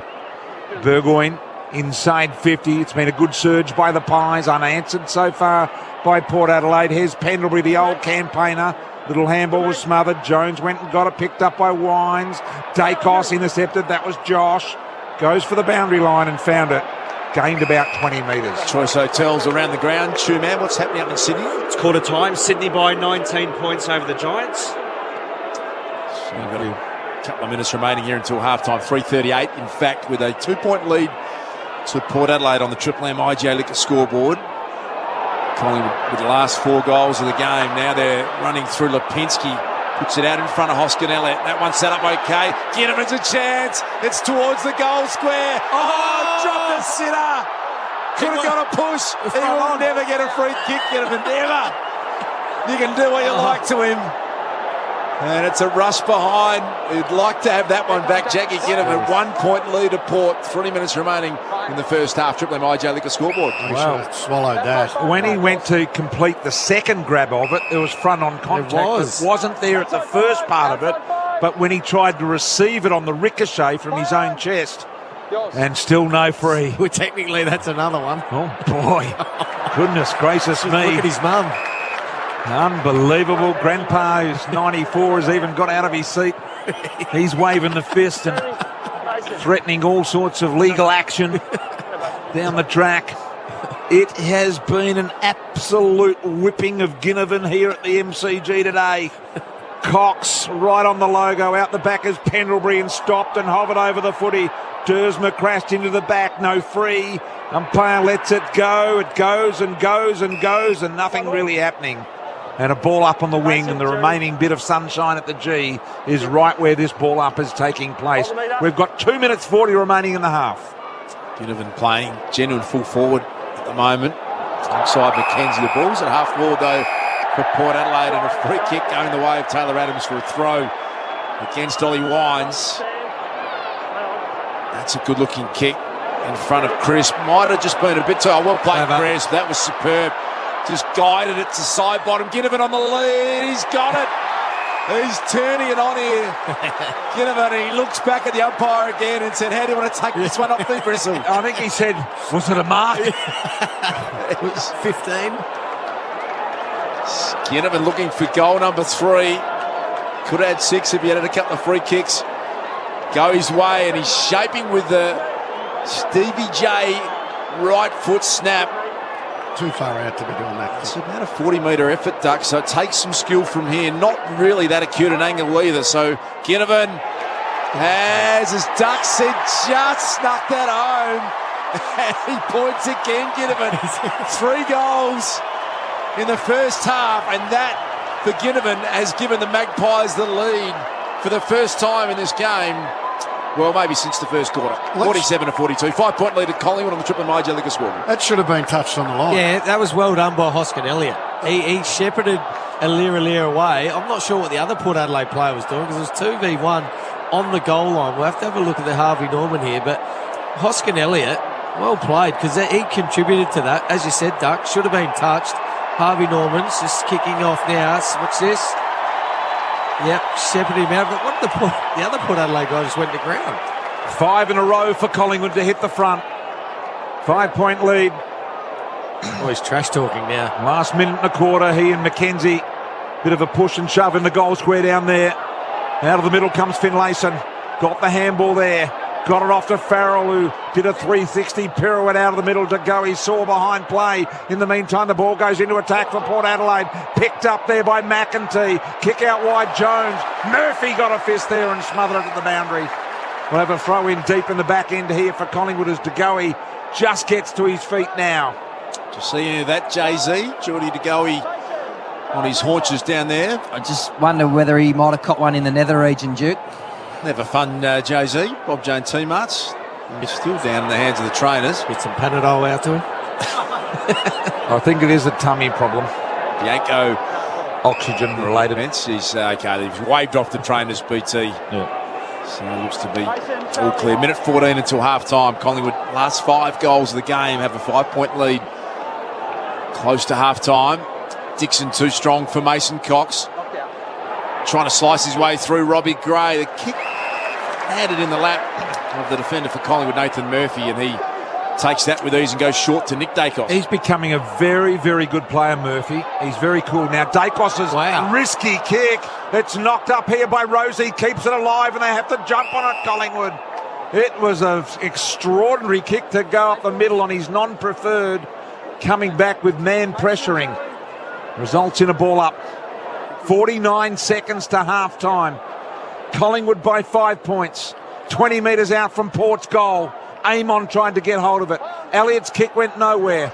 Picked up in the end by Dacos. That's Josh. Side bottom, a juggling attempt not completed. Picked up magnificently by Finlayson. Gave the handball to Burton. His handball was intercepted here by DeGoey. Took a bounce when he didn't need to. Fiery ball out wide to Johnson. Johnson's taken a mark. 26 cents here. Ginnivan on his outside. 26 seconds. Johnson now looking for McCreary. The spoil by McKenzie. Rosie front and centre. Magnificently to Burn Jones. He had a look to his right. Ginnivan running inside 50 all by himself. Good defensive effort. McKenzie save what looked like was going to be another goal for the Magpies. Dersma, final seconds of the first half tick away. And at half-time, it'll be the Magpies enjoying a 5-point lead. They kicked the last 5 goals of this game. 7-5, 47 Collingwood, 6-6, 42 Port Adelaide. Wayne Carey, Bernie Vince, Brittle. You got the two-man, you got Jay-Z Clark. He'll be up here to host half-time for you. 5-point lead for Collingwood on a Saturday afternoon at the MCG for McDonald's and Ream Hot Water. Triple M Rocks Footy. That quarter for IGA Liquor, where good food deserves a great drop. For Ream Hot Water, Triple M Rocks Footy. Built tough for Aussie conditions. When it comes to water heating, ask your plumber to install a Ream. Triple M is your passport to good times and greatest hits. Who do you think it is? Billy Joe Armstrong from Green Day. You have 4 voices correct. Thank you so much. You've got a trip to Fiji for 2. That's amazing. And tickets to see the Chili Peppers in 2023. Thanks to Fiji Airways, flying you to the Hilton Fiji Resort and Spa. All new voices and your chance to win Monday. It's DIY July at Bunnings Warehouse. Get your indoor projects done with our lowest prices. Make the most of your space with a 5-tier shelving unit for only $48. Or measure up your projects with a Stanley Fatmax 8-metre tape measure for just $24.90. Where you find a competitor's lower price on the same stocked item, available for same-day delivery or collection, we'll beat it by 10%. Conditions apply. See website for details. Bunnings Warehouse. Lowest prices are just the beginning.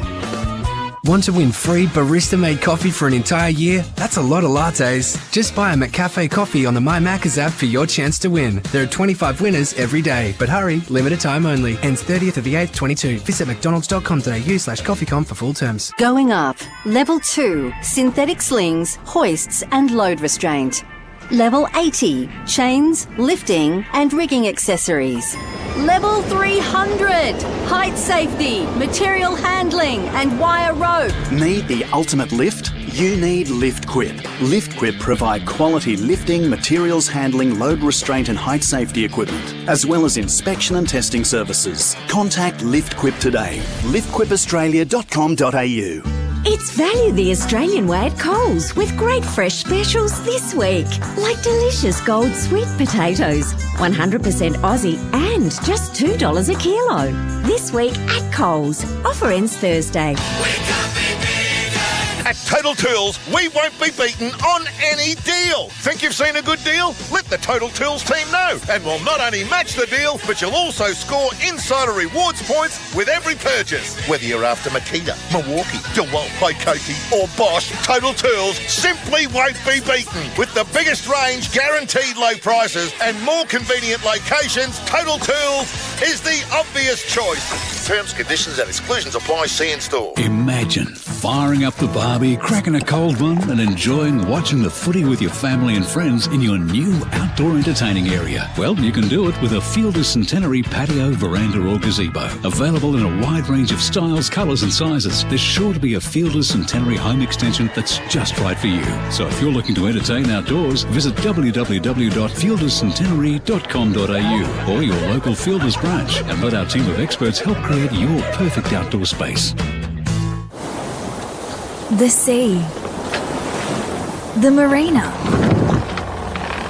the atmosphere, the award-winning bar, the functions, the big screen, the sports bar, the Sailmaster. Be entertained by the water. The Sailmaster at North Haven. Triple M Rocks Footy. This halftime break for Bosch 18-volt bi-turbo brushless tools. 1 battery, corded power, backed by a 6-year warranty guarantee.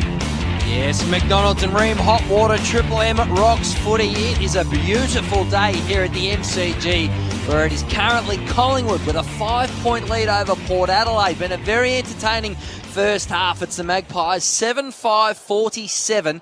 by 5 points over Port Adelaide, 6-6-42. We're expecting the Power to come here today and have a real crack at the 4 premiership points as they try desperately to secure 8th spot. Certainly very interesting for that last spot in the 8, and they have turned it on so far with the former Adelaide and Melbourne superstar Bernie Vincent, the best stats man in the business, Ash Chewer, the real star of the show, of course, Bern. And it's fair to say the Power have come here today with a real hunt and enthusiasm and a confidence that they might cause a boil over against the team chasing their 10th straight win in a row. Been encouraging from Port Adelaide, taken up to the Pies today. Yeah, it has been, and they've been in some really good form. Seen a lot of Port Adelaide over the past month, and they've been right in the fight against some really good teams, teams right up the top of the ladder. And you only look back to last week, took it right to Geelong, played probably the best quarter of their life in that third quarter last week, really entertaining. And that just proves it's frustrating for the Port Adelaide fans because their best footy is elite, but they just haven't done it for long enough this season. And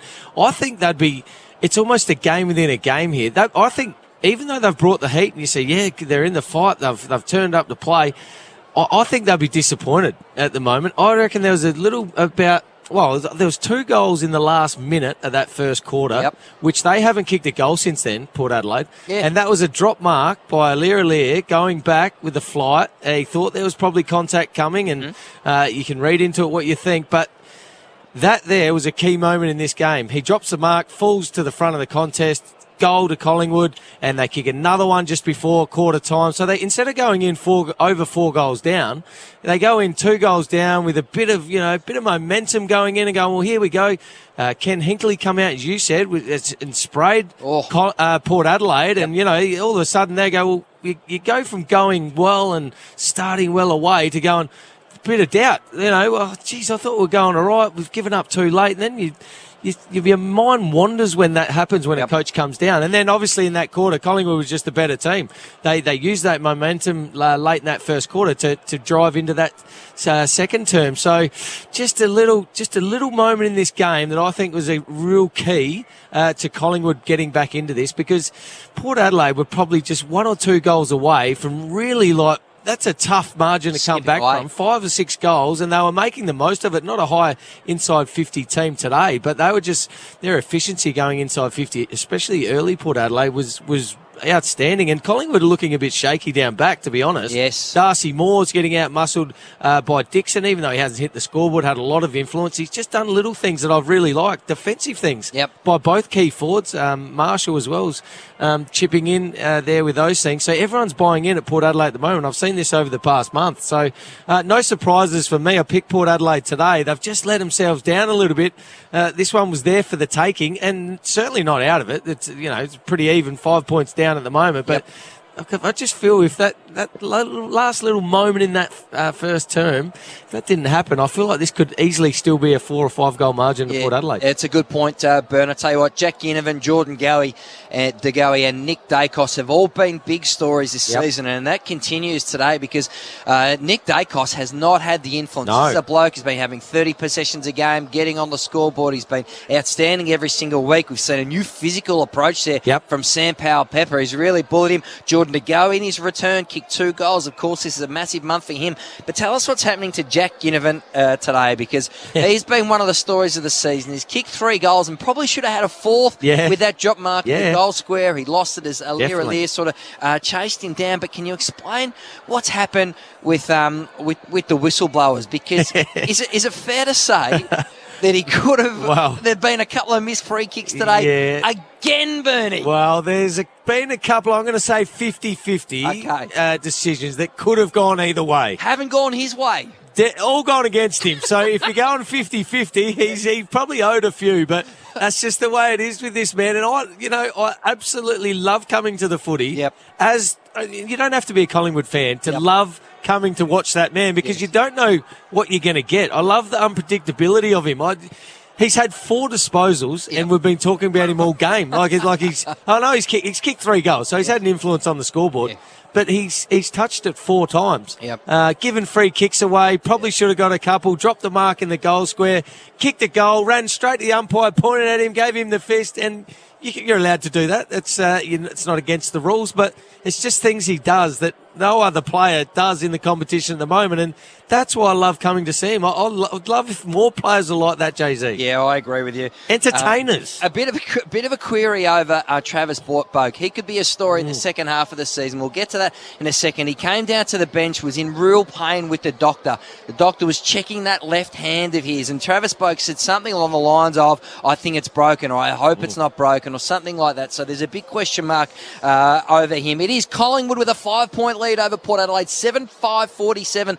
The Magpies currently leading Ken Hinkley's men 6-6-42. This is the halftime break for Bosch Power Tools. Bosch 18-volt bi-turbo brushless tools, 1 battery, corded power, backed by a 6-year warranty guarantee. Ash Schumann, you are the best stats man in the business. What is jumping off the stat sheet at you today for Red Z Lending? Well, as Burns said, Port very efficient, 48% scoring efficiency, which is 5 above the league average, opposed to Collingwood. They've been ranked number 1 defensively over the past 9 rounds, only allowing opposition teams to go at 37%. But these are the positives for the Magpies, the centre clearances. They're ranked 17th this year for differential. They're 9-4. They've kicked 1-1. 7 points from scores from centre bounce. As we know, over the past 9 rounds, they've only been averaging, 7 rounds, just under 4 points per game. And their pressure also lifted in that second quarter. In the first quarter, only 8 tackles, cranked up to 19 in that second term, and their pressure rating went from 165 to 181. And just some leading ball winners, Jay-Z, DeGoey 15 and 2 majors, Josh Dacos 12, Nick Dacos 10. But over the past month, ranking up 30. Ginnivan very efficient. Has 32 majors for the season now, second on the club's goal kicking table. Yeah, with his 3.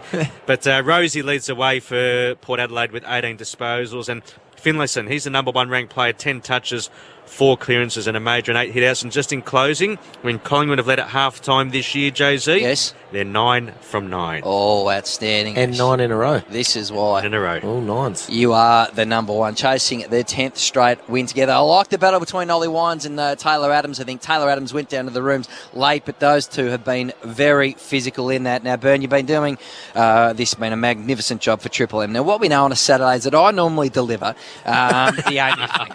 Now, it's to generally probably have again, but it's a generally sort of $1.10 situation to start each shorter, and it's why it's my favourite segment, because I feature so regularly. So for Amy Clangers, who covers Clangers on and off the field, Amy does. Let's see if I've done it again.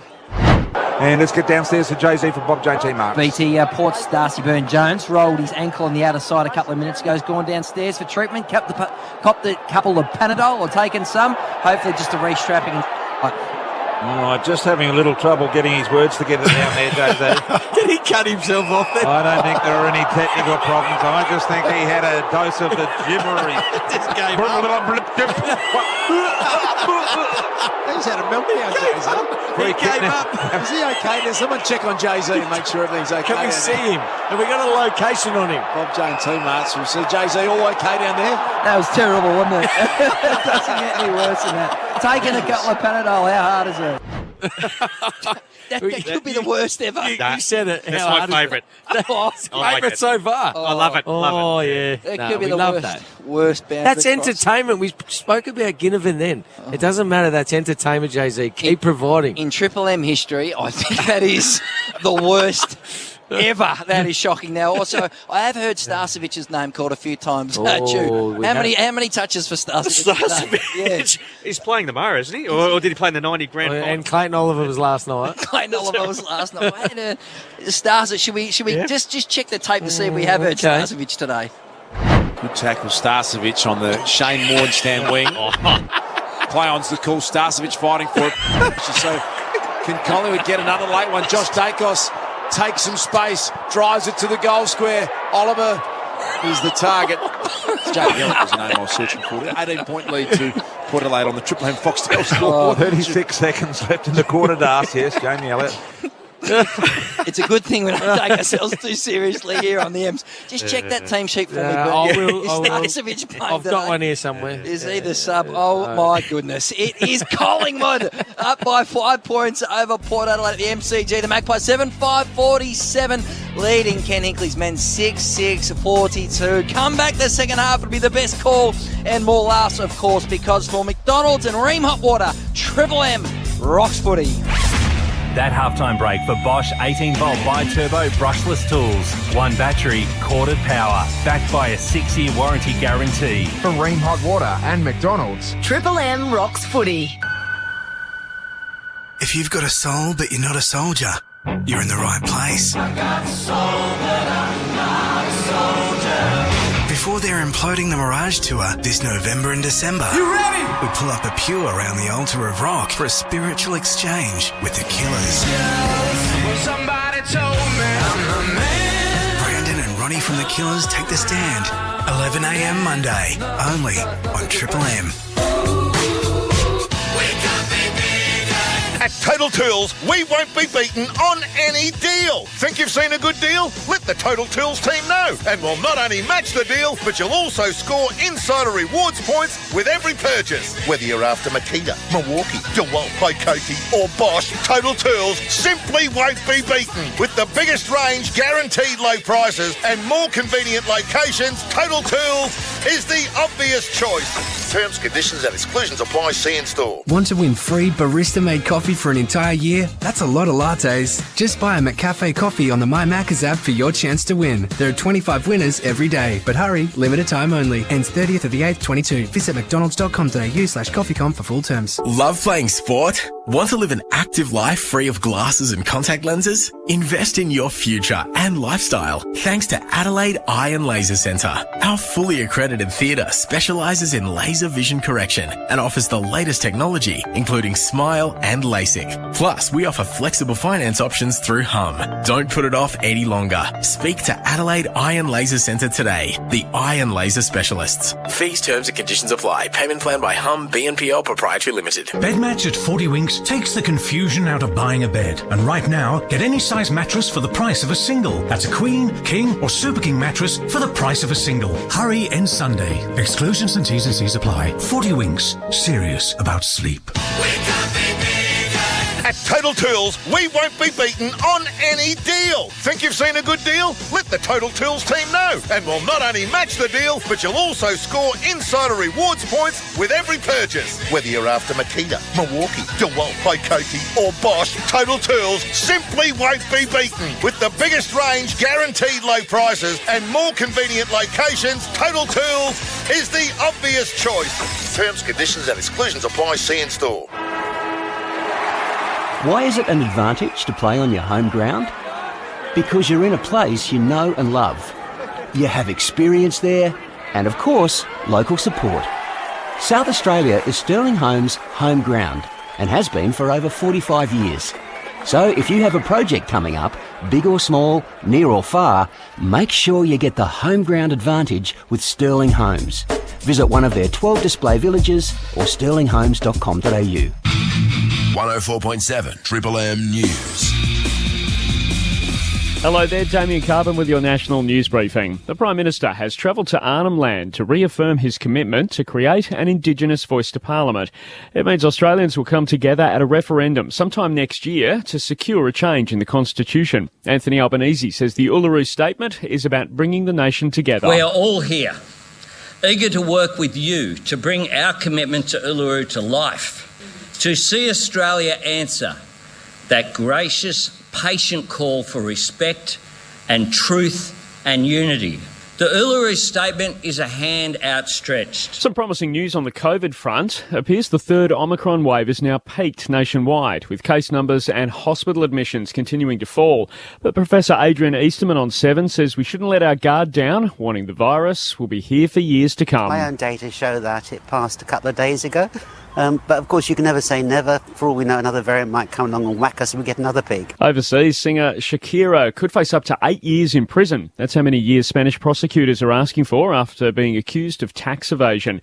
And we couldn't have asked for a better start to the Commonwealth Games overnight. All up, we've nabbed 16 medals on the opening day, half of them gold. Swimming superstar Ariane Titmus on 7 here in the 200 free. It's great. I mean, I love that we're in a country where we have depth like this. I mean, there's always going to be someone there. Day 2 kicks off later on this afternoon on Channel 7 with plenty of action back in the pool, and the athletics starts tonight. Need some space? Well, right now at 40 Winks, you can get any size mattress for the price of a single. Hurry ends Sunday. T's and C's and exclusions apply. 40 Winks. Serious about sleep. Checking Adelaide's weather, a few showers about this evening. We're dropping to 10 degrees, then rain with a chance of a thunderstorm for us tomorrow and a max of 15.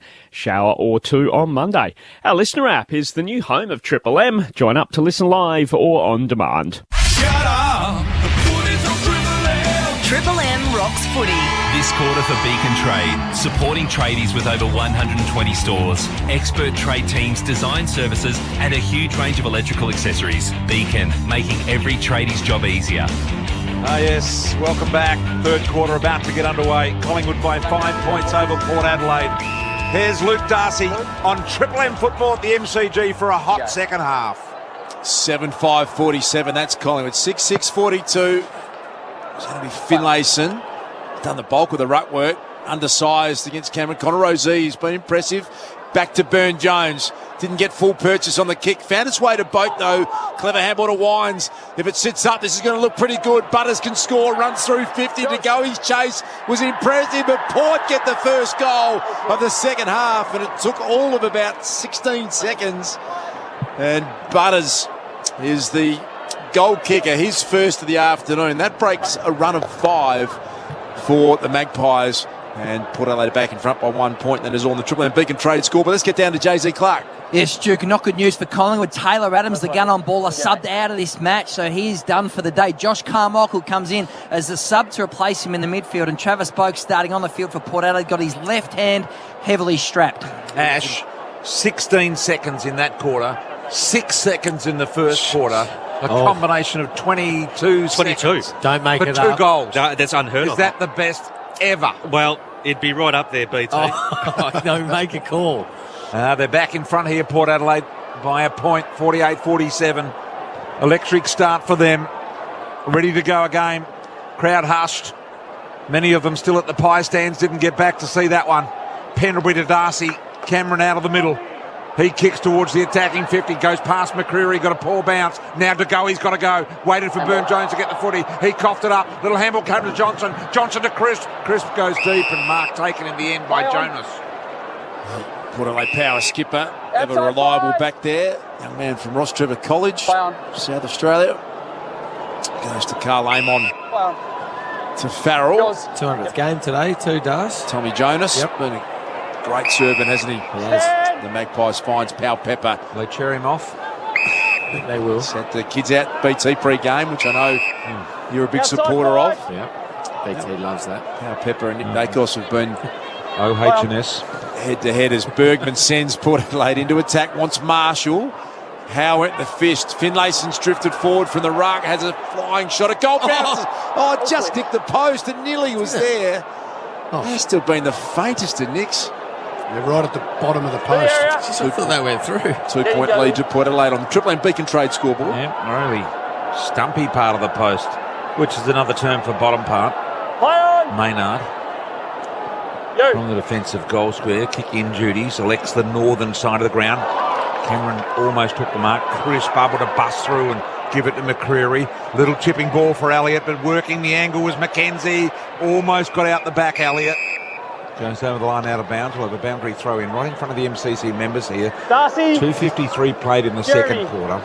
It's a 2 point lead here with Port Adelaide. I'm not sure the way it was going to go. Port owned the first quarter. Collingwood owned the second quarter. What's going to happen in this third quarter? At the back, Rozee. Low drop punt to half forward. Moore went back and very iffily took a glance at the footy and was undecided about what he'd do as it goes over the line out of bounds. Had to go then, Darcy Moore. Going back with the fly. I think he thought his teammate or someone was coming the other way, but just decided not to go. Would have been an uncontested mark. Talk me through Jeremy Finlayson's game in a moment, please, Two Man. He's rucked, feels like, for 90% of the game so far. You heard the touch play encore, that through side bottom. Yeah. He went the fist very late. Lucky to get away with this Pendlebury with all the composure in the world. How good's that? He's a marvel, Scott Pendlebury. Hoskin Elliott. to Jamie Elliott. Mackenzie was good enough to get the fist in. Hacked off the ground by Burton, and it's landed with Carl Amon. Sweeps it out to Lockie Jones. Pau Pepper's working really hard. Not a great kick from Jones. There was one Magpie defender and 3 Port forwards, and he found the Magpie defender, Starcevic. Wow. Free kick here. A lot of head bobble work going on in this game here today. A bit like the clowns at the fun fair. And they just go side to side, occasionally missing a beat. To go, he's got the free. Centre wing.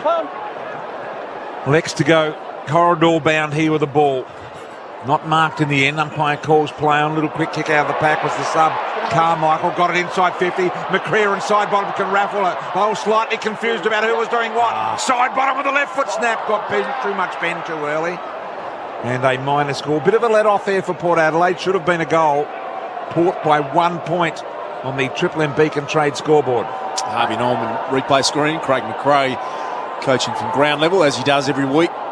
Always composed. Got a great energy about him, Craig McRae. What a job he's done. He's searching for 10 wins in a row here. They trail by 1 point. Early stages, third term. Port Adelaide go forward. Boak. Nick Dacos. Beautifully done. The first-year player. How well has he gone? Nick Dacos. That's beautiful. To McCreary.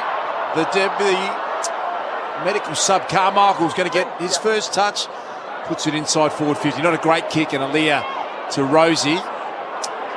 Kane Farrell, enough composure to step around some heavy traffic, and then down the line, getting back Darcy Cameron takes a good mark on the wing. He had Boat coming from behind, and it was good, right in front of the Collingwood bench here for Cameron on the wing. So Collingwood repelling attacks, trailing by a point with 6 minutes expired in the third. Long deep ball, Hoskin Elliott in front, couldn't take the mark. Out the back, Aaliyah clears the path for Burne-Jones, then allows Butters to chip the ball, but not the required journey. G. Rosie's handball was iffy, gobbled up by Cruz, gave it to Pendlebury. Pendlebury goes out wide, looking for and finding Dacos. Josh Dacos heads towards goal, misses. Pressure came at him and forced the ball to his left.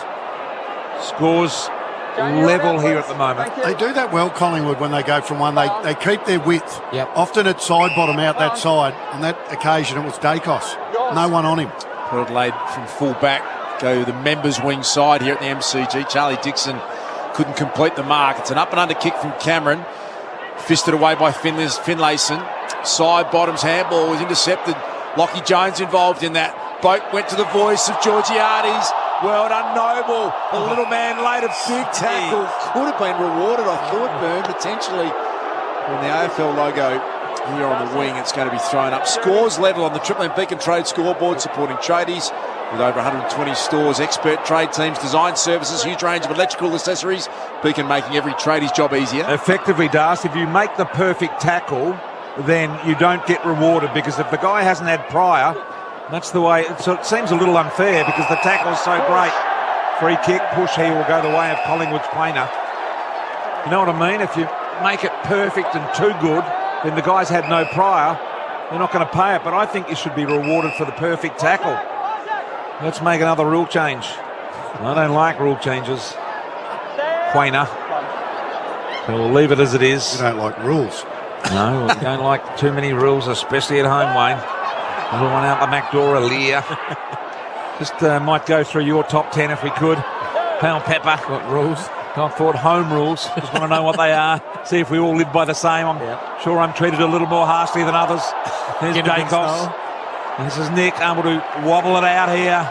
Beautiful little ball. Sets his brother alight in Josh. A double bounce. Can think about the triple. Wanted to take Amon on. He swallowed nothing. Goes inside to Goey. Had to work hard to Goey. Not given the mark or the free kick. Picked up in the end on that occasion by Bergman. Ball up. I think the Goey thought Port Adelaide's free kick or something. Is that Quainer coming off? Sorry, Duck. Yeah, we'll get down to JZ Clark on there. Looks pretty sore, Isaac Quainer, JZ. Yeah, I just don't know whether he's got a dislocated finger. Yeah, it's a dislocated finger, it looks like, with the doctors now try and pop that straight back in. JZ, Bob Jane team marks. Let's hope that's all it is. Isaac Quainer, wonderful player he is for the Pies. Nice, don't argue from Boat. Sends Port Adelaide towards the goal square. Marshall had a good sit. Howell's got to fight on hands and knees to try and get it to Nick Dacos. A path that was cleared for McEntee. He had a shot, but dribbled along the ground and missed to the near side. So the lead goes back to Port Adelaide, 50-49. 1 point lead on the Triple M Beacon Trade scoreboard. Unlucky not to get a free. McEntee, he was tackled high and clumsily. Here's Bianco under some pressure. We've got a little handball back inside to the sub in Carmichael. Ripping little kick around the corner here. Stylish to McCreery. McCreery in front of the bench, looking for Elliott to elevate. He does, couldn't win it. Mackenzie, Burne-Jones and Burton all standing in a triangle. Burton's kick was partially smothered. Farrell had to go, did go. Got the handball out to Wines, who I thought threw it to Burne-Jones. The umpire says keep going. Alear, good composure to Farrell. They're just going around in a circle. Now they get a clear path forward. It's Gray, kicks to Dixon. Pumped away from him by Howe. Picked up by Noble. And he was happy to be tackled over the boundary. He had nowhere to go, and we'll throw it in at half forward for Port. They are leading by just 1 point here early in the third. Slightly in attack. This will be thrown in for Port Adelaide, tracking to the Putt Road end of the MCG. I've said a few times, beautiful winter's afternoon here in Melbourne. Dixon with strength, taken away though by De Goey from half back. His kick lands straight in the lap of Tom Jonas. Game 200, as Bernie Vince told us a moment ago. To Jones. 2 kicks from home. Heads in the Georgiades direction, but Starcevic got off Finlayson, and that was pretty easy, uncontested mark for Port Adelaide, who shares it now with Howe in defence. Jones must be a sweater. Every time I see him, he wipes his hand while the ball's in the air before it arrives to market. He must be a prolific sweater. Well picked up, Dacos. Yes, he's done it 3 times today, and we'll all be eyes next time he takes the mark. Bernard. Yep. There is Dacos from half-back, looking to chip the ball to Ginnivan's direction to half-forward. Now, he was held out of the contest 40 metres before the ball arrived, and still nothing. Still nothing. I wonder what... It must be a non-parole period for Ginnivan here today. Boundary throw in on the wing. Brand new Red Sharon. Sharp ends. Cox doing the ruck work. Knocked down there, couldn't get it. Carmichael. Butters got hit high. Trying to win the footy at ground level at half-back. A little bit clumsy there from Big Mason. Gave away the free kick, the centering ball to Bergman. Josh Dacos comes in to intercept. Ginnivan follows up nicely. This is Carmichael, the activated medical sub. Pies are trying to surge it through Cripps. They get through half forward. A wild handball. Might work out okay. Bianco picks it up. Gets it over the top. Hoskin Elliott can step around some traffic and snap it home. And the Pies hit the lead. They're back in front by 5 points. Collingwood are 8-7-55. Port Adelaide 7-8-50. 5 point lead on the Triple M Beacon Trade scoreboard. Yeah, just off that goal, just off the back of some poor fundamental errors from Port Adelaide. Just a couple of missed handballs, inviting the pressure. The kick inside, eventually to Bergman, just a little bit too high for him. It's a high risk, high reward sort of kick inside, and if you miss them, this is what can happen. Collingwood just winning the ball, feeding it off and going straight inside. A nice little finish around the corner for Hoskin Elliott. I haven't heard his name too much today. Ash, what are his numbers? Just the 7 touches and 1 major. A lot of black puffer jackets down there on the bench today for Collingwood, Jay-Z. Everyone's got a puffer on. Yes, they look good here down the medical staff at Collingwood. Cool conditions boundary side though, Brian. Well, nice day for footy. Cold, but I'm not sure puffer. I'm not sure they're necessary today. Cox, knocked down. Gray, advantage, kick wide, side bottom. Just knocked it forward, then goes back, retrieves it, does a little whirly-pearly. Gave it back into De Goey to Cox. Cox out the back door. Maynard on his non-preferred right boot. High ball. Here comes Elliott. Had a run at it. Couldn't quite get a jump at it though. Alear at the back door. Tidies it up. Ball spills loose here. Collingwood jump on it. Elliott still got it alive, but now will be forced to ball up. Collingwood lead by 5 points here. Mid-part third quarter. They get an opportunity inside their forward 50. Nominating for the ruck, Darcy Cameron. Charlie Dixon's taking some minutes as the genuine ruckman. Bianco, that's a clever handball back to Pendlebury. Just surveys the scene, sees a one-on-one with Hoskin Elliott. Alear worked hard to get back there and lend some support. They'll be able to rush it through off the hands of Kane Farrell for a minor score. Collingwood 8-8-56, Port Adelaide 7-8-50. That is all on the Triple M Beacon Trade scoreboard. So delicately poised at the moment, this game. Nothing in it, just a goal, Collingwood's way. 8-8-56, Port Adelaide 7-8-50. Back into play here, Farrell. High footy up the corridor. I like it. Dixon sweeps it on into the corridor. I like it even more. Maynard couldn't win it. Port do. I like it even more. Marshall to Powell-Pepper. Powell-Pepper streaming through the middle. A deliberate little ball for Wines, but he didn't go when he wanted him to go. Now it's up to Robbie Gray. Jeremy Howe does well. Got pinned with the ball. Could have been caught. Howe. Gray got the handball out. Now Wines right from the boundary line. And Wines to go with him as well. Up they go. Winner in the air is Lipinski. Lipinski takes them on. Got caught with the footy. Ball's built loose. Gone. Free kick, Port, 25 out, 45 angle. It took a while. Yeah, I didn't think he was going to pay that, the umpire, but yeah, he tried to take a tackler on. It was the second tackler that Georgiades, the kicker, brought him to ground in Georgiades, and well played there by Wines, having a good little patch here. He's tackled. It was his kick, the centering kick, to the dangerous spot. So Port Adelaide, in saying that, have only had the 2 tackles compared to 33 in the first half, so could probably up their tackle pressure at the moment. Mitch Georgiades duck. Only his third touch. I thought Robbie Gray was important there. Yep. Look at this. It's going to be the jumping jack in the box. Oh, no. Cox gone down on his knees on the mark. And he's jumped. He jumped. And he's put Georgiades off. He's got cramp in his knee. It was a jumping jack in the box like never seen by the big stalker. Coxie. Oh, boy. A method we haven't seen. He's high-fiving him. He thinks it's his result. He's that happy with himself, Mason Cox. He come out of the ground like a wobbly little gremlin. And he's scared the clappers out of Georgiades. Never seen the jack in the box. And here is Big Mason on the back of the jack in the box. He's coming to ground. Fallen over. He's back in the box. Jump up again, Maso. He was strutting around, Big Maso, after that like he'd kicked 10. He was high-fiving, celebrating. Half-forward ball to be won. Picked up by Marshall. Side bottom's tackle was good. How now to Ginnivan, who's worked down to half-back. Lipinski. This is good from Collingwood. Sharing it with Will Hoskin-Elliott to the lead of Jamie Elliott. And they have just sliced them open there from half-back all the way through to Elliott, who can score. Have to kick it about 48 metres. Just a couple of the Port Adelaide defenders got caught in no man's land. Yeah. So they didn't come up quick enough. Burton was the player. He left Elliott to come up to Hoskin Elliott, and in the meantime, he was in the middle of nowhere, as you said. Too easy to step around him. Had to stand the mark, and Elliott was on his own. What about his composure after the siren? 50 metres out, there was 72,000 watching, so this won't faze Jamie Elliott, although he's pushed it and a little bit short. Still a live ball, Ginnivan. You can just guarantee there'll be no free kick. They jump on him, they push him in the back, they punch him in the back of the head. They jumped on his head. They know that there is no way Ginnivan gets a free kick. 5-point lead to Collingwood on the Triple M. And the tackle was a touch high. It was a touch high. Borderline again. Yeah, it was. Everything's been borderline with him today. Here's Charlie Dixon with an unorthodox inside-out iron slicer. Bianco around the body. Gets it to Big Cox. He's marked on the goal line. Popped up out of nowhere, BT. Cox has marked on the goal line after an extraordinary jack in the box at one end. He's now kicking for a goal at the other.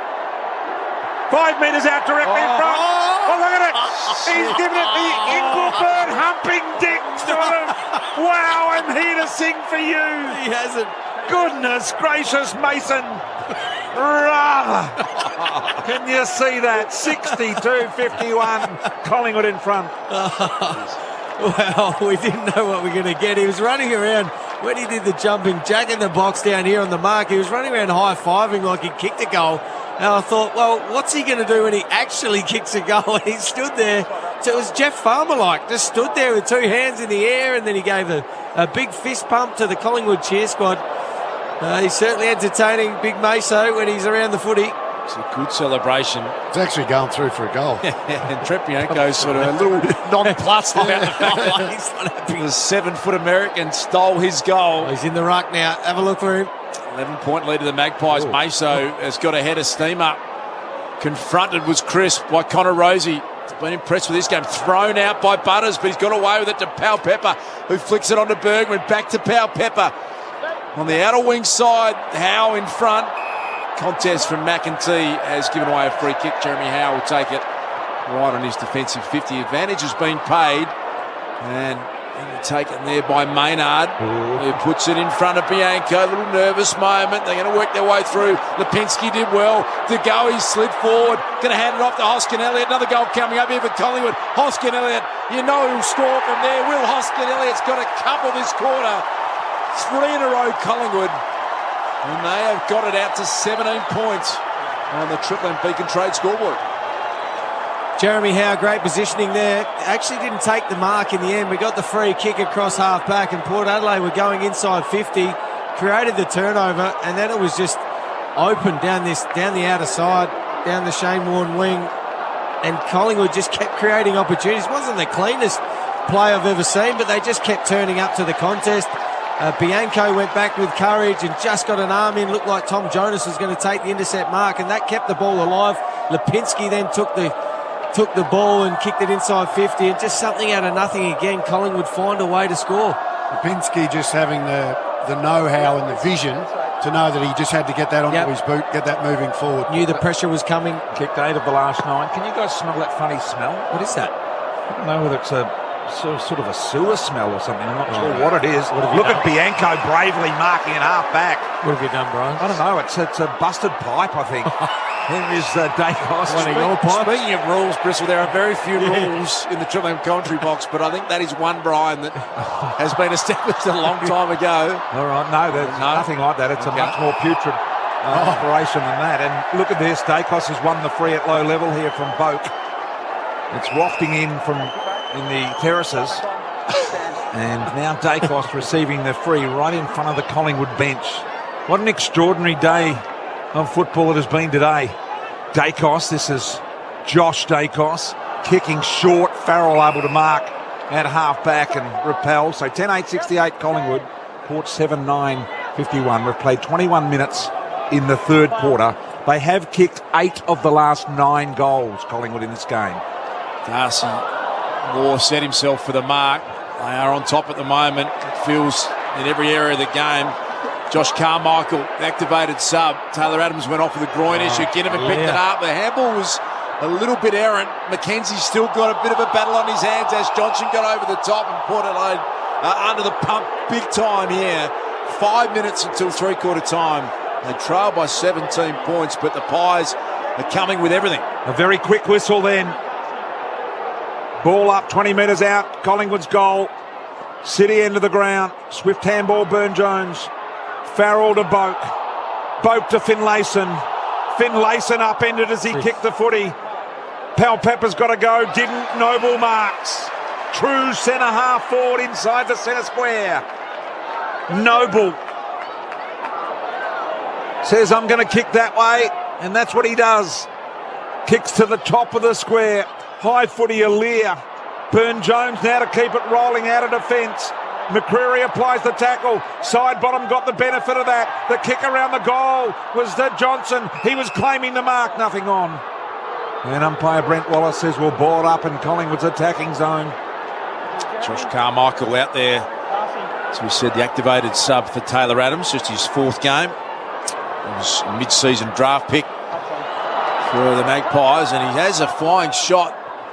On cue, it goes across the face, trying to keep it in. Hoskin Elliott. It's just drifted out of bounds. So right forward pocket, it will be thrown in.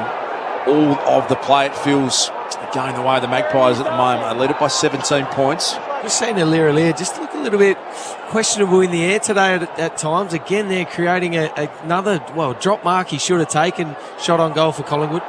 Really important minutes these feel like. 4:20 remaining till three-quarter time.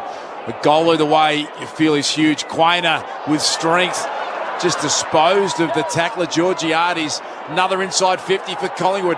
Getting back, Jonas dropped the mark. Johnson's got skill. His kick was partially smothered. Bergman hasn't gone over yet. Ginnivan keeps it in. Ginnivan had his head taken off. And his head. Third taken off. Oh, he's trying to win it at ground level. And he still had it. Brent Wallace is going to pay dissent, maybe, is he? Score review. Oh, what for the high free? I want to see this high free kick. Review underway. I don't think it went over the line, all of the ball. Some of it did. Not all of it, no. So that's okay. And they're not going to roll forward so we can see them. I want to see the. He got taken high. I'm sure that was the legitimate one. Yeah, he was trying to win it. He was trying to win. He was picking up the footy. BT. Yeah. Looking at this angle, we can see the ball did not completely cross the behind. This, Das, is going to be the news story of the week, without doubt, if it hasn't already been in the last couple. But it's going to blow up this week because there have been 5 or 6 occasions today where it's been line ball. With Ginnivan. Yep. Unbelievable. Unbelievable here today. He has been given double life. There's no doubt about it. Little kick out of the pack comes towards Dacos and Ginnivan. Dacos arrives, tackled. Jones nailed him in a ripper. And let's get down to JZ quickly. Yeah, BT, agree. I mean, earlier in this quarter when he nearly had his red head ripped off again, he just looked at the umpire and shook his head. I think he feels like he knows he's a marked man. He's getting a tough run from the umps. Harvey Norman replay might have been a touch of exaggeration from me in the that call. Was a fair tackle from Boak. It was a good tackle. We just take back everything we just said. Nick Dacos has been dealt with unfairly. He's going to get a free kick. They've paid it. And here is Ginnivan. Got it to Darcy Cameron. He sets up home. That's a classic finish. And 4 goals in a row. Darcy Cameron gets his first. And the Magpies are on their way to 10 wins in a row. 11-8-74. Port Adelaide 7-9-51. 23-point lead on the Triple M Beacon Trade scoreboard. Ginnivan involved in that passage of play as well. May have thrown that one out too, but didn't he? It was a quick give, but he's in every play. We're talking about him all the time because he's entertaining. He's good to watch. You just never know what you're going to get. Was it a throw? Might have been a handball. Give him the benefit of the doubt. It was a real quick give. Let's have a look here. This is going to give us a good view.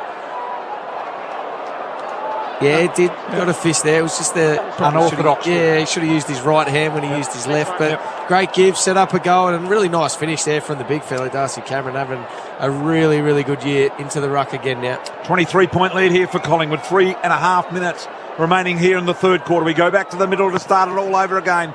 Collingwood have got this engine going again, as you say, looking for 10 and away. Boak got the clearance out of the middle, immediately inside 50, stumped it with the bottom of his foot more, did well. Dacos couldn't get there. Amon did, probably should have got the free. Dixon taken forward by Noble, no free. Noble, little handball, intercepted there by Amon. He's claiming he didn't have it. Ball up 52 metres out from Port's punt road goal. Good moments, Johnny Noble there. He's a goer, isn't he? Yep. He just tries, gives it 100% every time he goes near the footy. Lidless man tackling the biggest man on the ground. Took on Charlie Dixon, didn't he? And executed the tackle well. Dacos ball through the corridor, opens it up now for Port Adelaide. Butters, a little wedge, wanting Boak just inside 50. Boak couldn't take the mark. Aim on to Wines. Now going back to Farrell. He got through the tackle of McCreary. Had to concede some ground. Burgoyne, good courage from the first-year player. Love that he gets moving. Drives it long, looking for Dixon. And getting back again, Darcy Cameron. Doing it at both ends, Burn. Some sort of year, isn't he? Does he keep Grundy out? I know Grundy got through the VFL game today unscathed. From all reports, 21 hit-outs and had a bit of an influence. Does he come straight back in? Does he spend more time in the VFL, Duck? He's missed 15.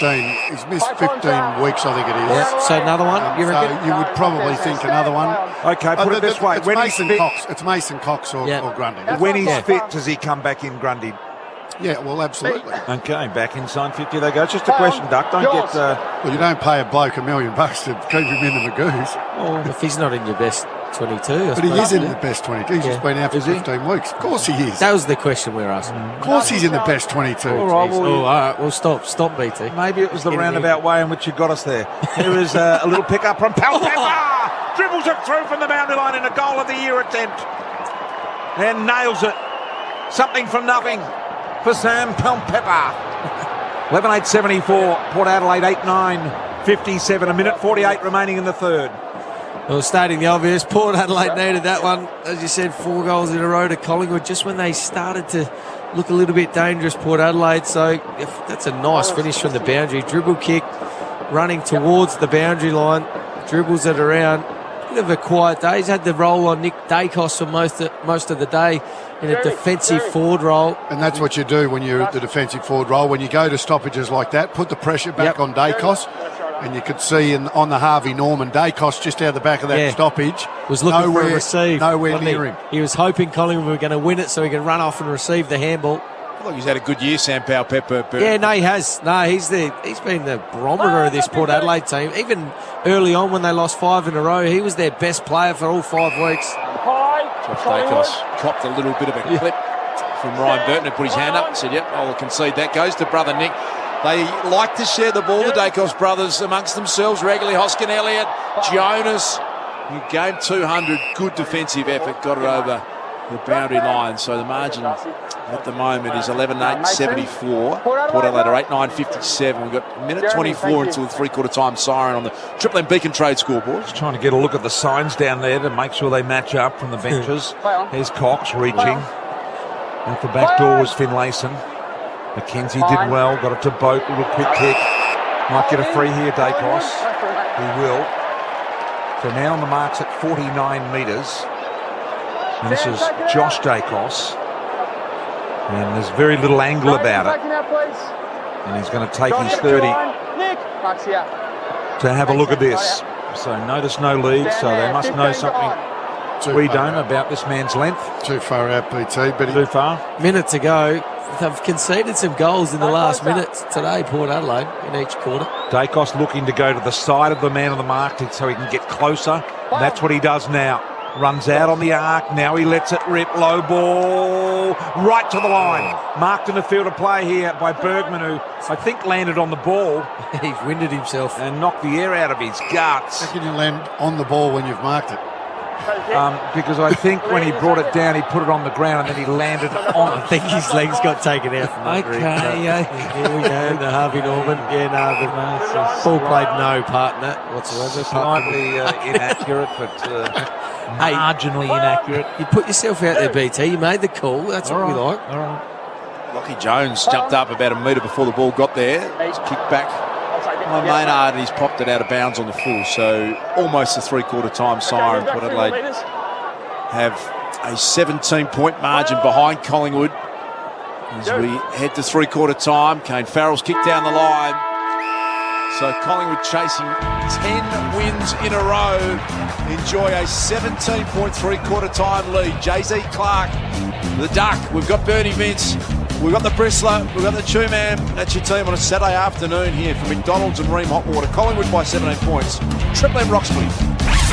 That quarter for Beacon Trade, supporting tradies with over 120 stores, expert trade teams, design services and a huge range of electrical accessories. Beacon, making every tradie's job easier. For McDonald's, Triple M rocks footy. Warm up with a creme brulee pie or apple pie for just $1.50 at Macca's. Triple M Breakfast with Rue Dits and Loz. The NBL has released its fixture for the next basketball season. There'll be a game on Christmas Day for the first time. Christmas Day? I used to work at Blockbuster and that was open on Christmas Day, so we've all done it. Very similar. Yeah. Yeah. It's pretty much the same. Yeah. Yep. I love when you come into the sport. Keeping it relatable.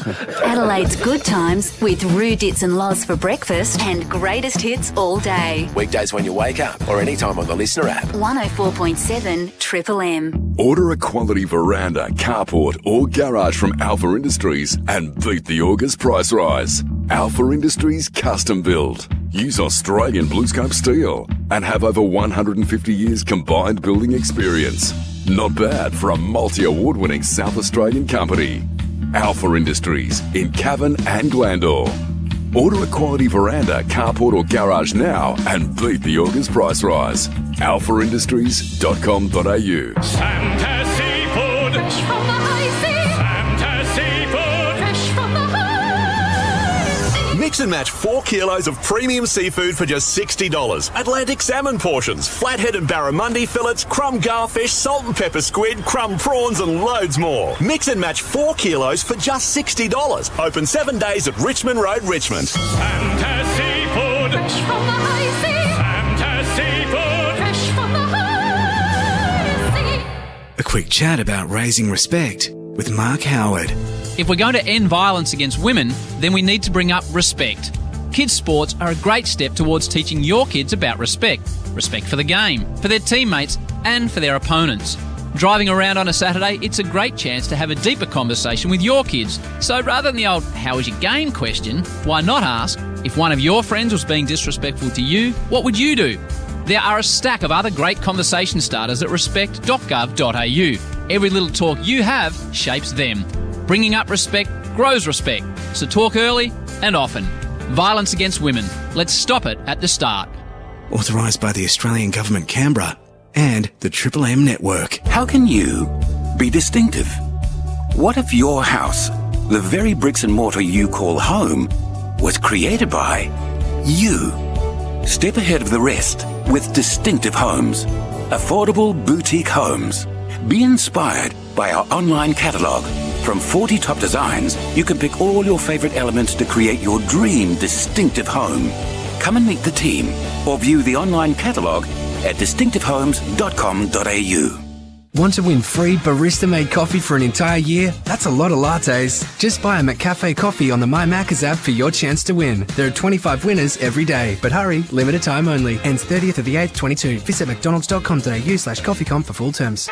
It's time for Tackling Claims with RAA Home and Contents Insurance. We've seen some rainmakers and Hail Marys. Oh, the roof! Questionable free kicks. And some big steals. Oh, they took the TV. But while people hit the woodwork, the team at RAA Insurance tackle the claims right here in SA. Get an RAA Home and Contents Insurance quote today and keep on moving on. T's and C's apply. Consider the PDS and TND. Product issued by RAA Insurance. Available from RAA. Shut up! The footy's on Triple M. Triple M rocks footy. This quarter for Repco. Show your card and save this month at Repco. Driven by passion for 100 years.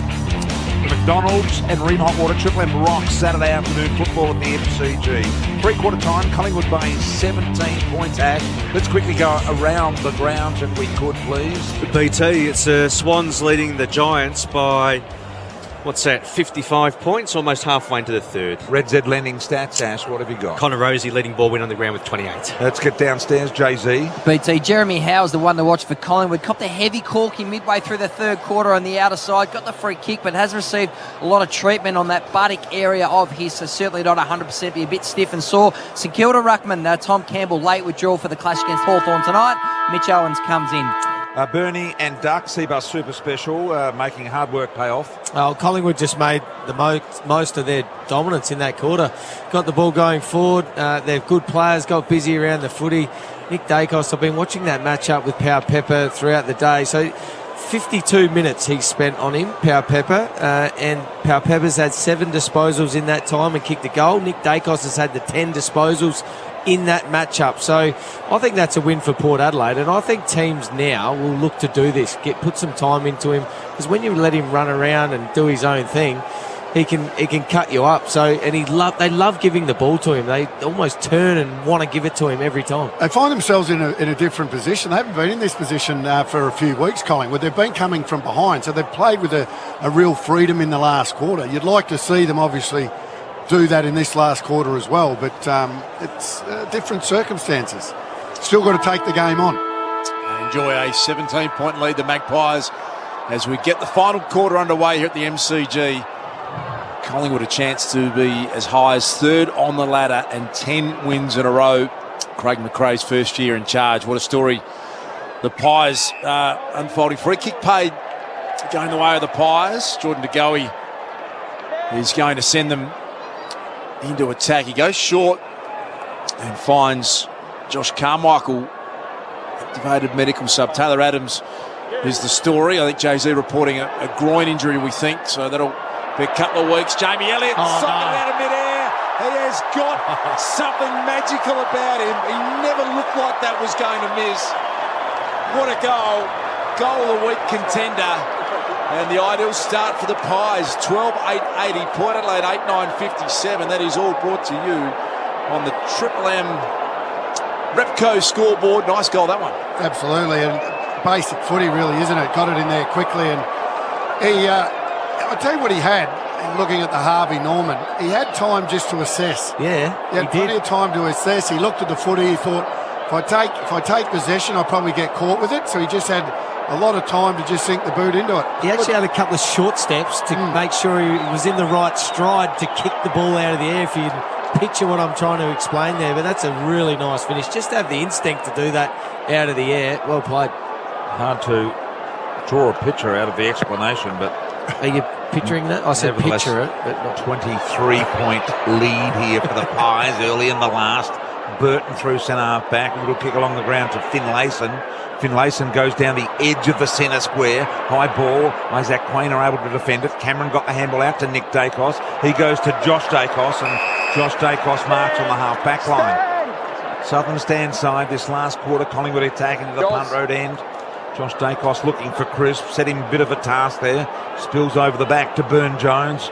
He gave the little handball away, and now Wine sets, rips and goes towards the attacking 50. Moore's able to punch it away from Dixon. Dixon recovered nicely, got the handball to Amon. It comes back to Rosie. He goes inside 50, side bottom's got it covered. Last line of defence takes the mark. Still side bottoms afternoon, please, Two-man. Triple M Reds had 9 touches. It's pretty quiet still, isn't it, by his lefty standards? You were ready to give him best on ground, Darcy? Not quite, but you'd expect still to have more than 9, wouldn't he?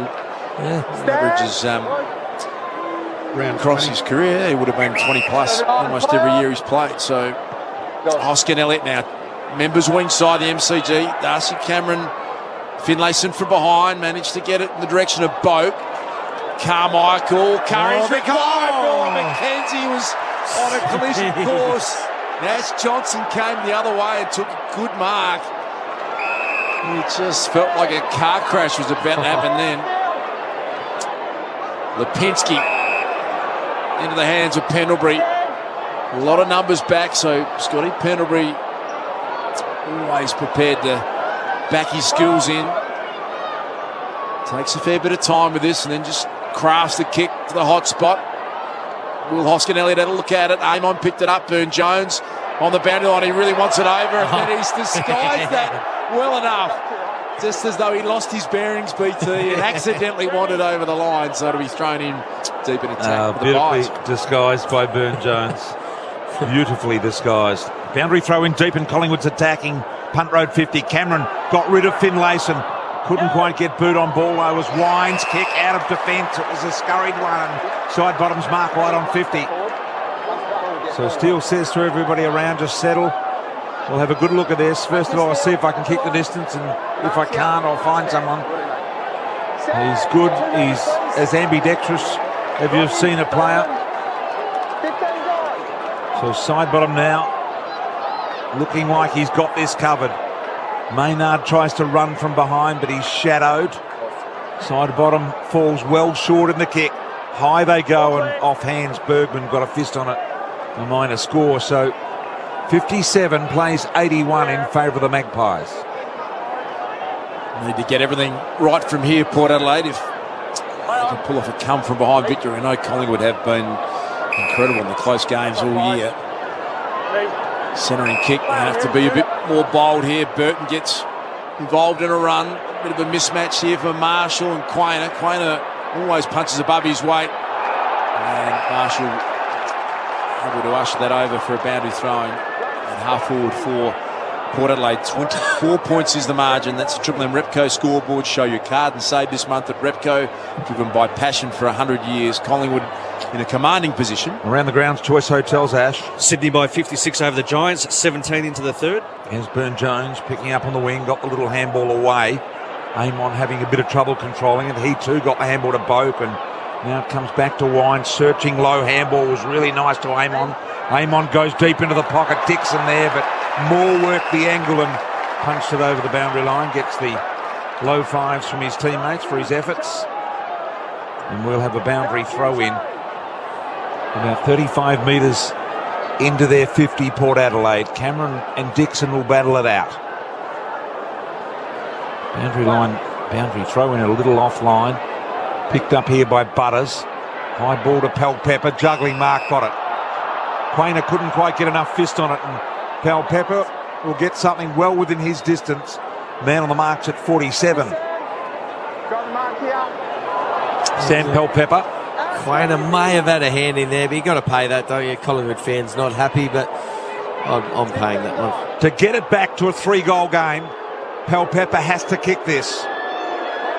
Runs around, gets a bit of leverage, kick looks good, magnificent. Jeez. They are back within 3 goals.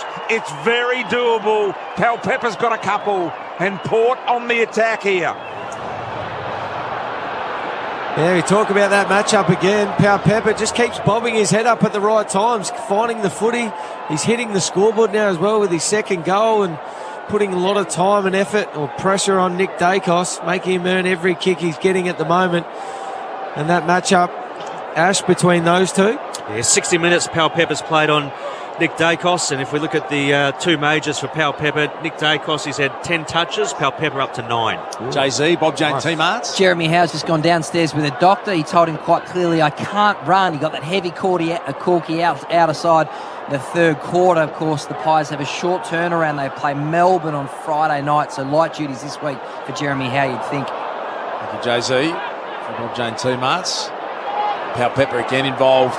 Going hard at it. Ground level ball. Dacos had dragged it under, and Sam Pau Pepper. He's all over him at the moment. Really got some form going here, Pau Pepper, and it was holding the ball on his direct opponent in Nick Dacos.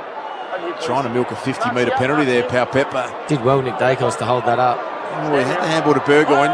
Decided against it. The short kick's been intercepted by Noble. Not a great decision from Sam Pau Pepper. Carmichael's had an impact since coming on. He's got a runner going down. Johnson's going to get on the end of it.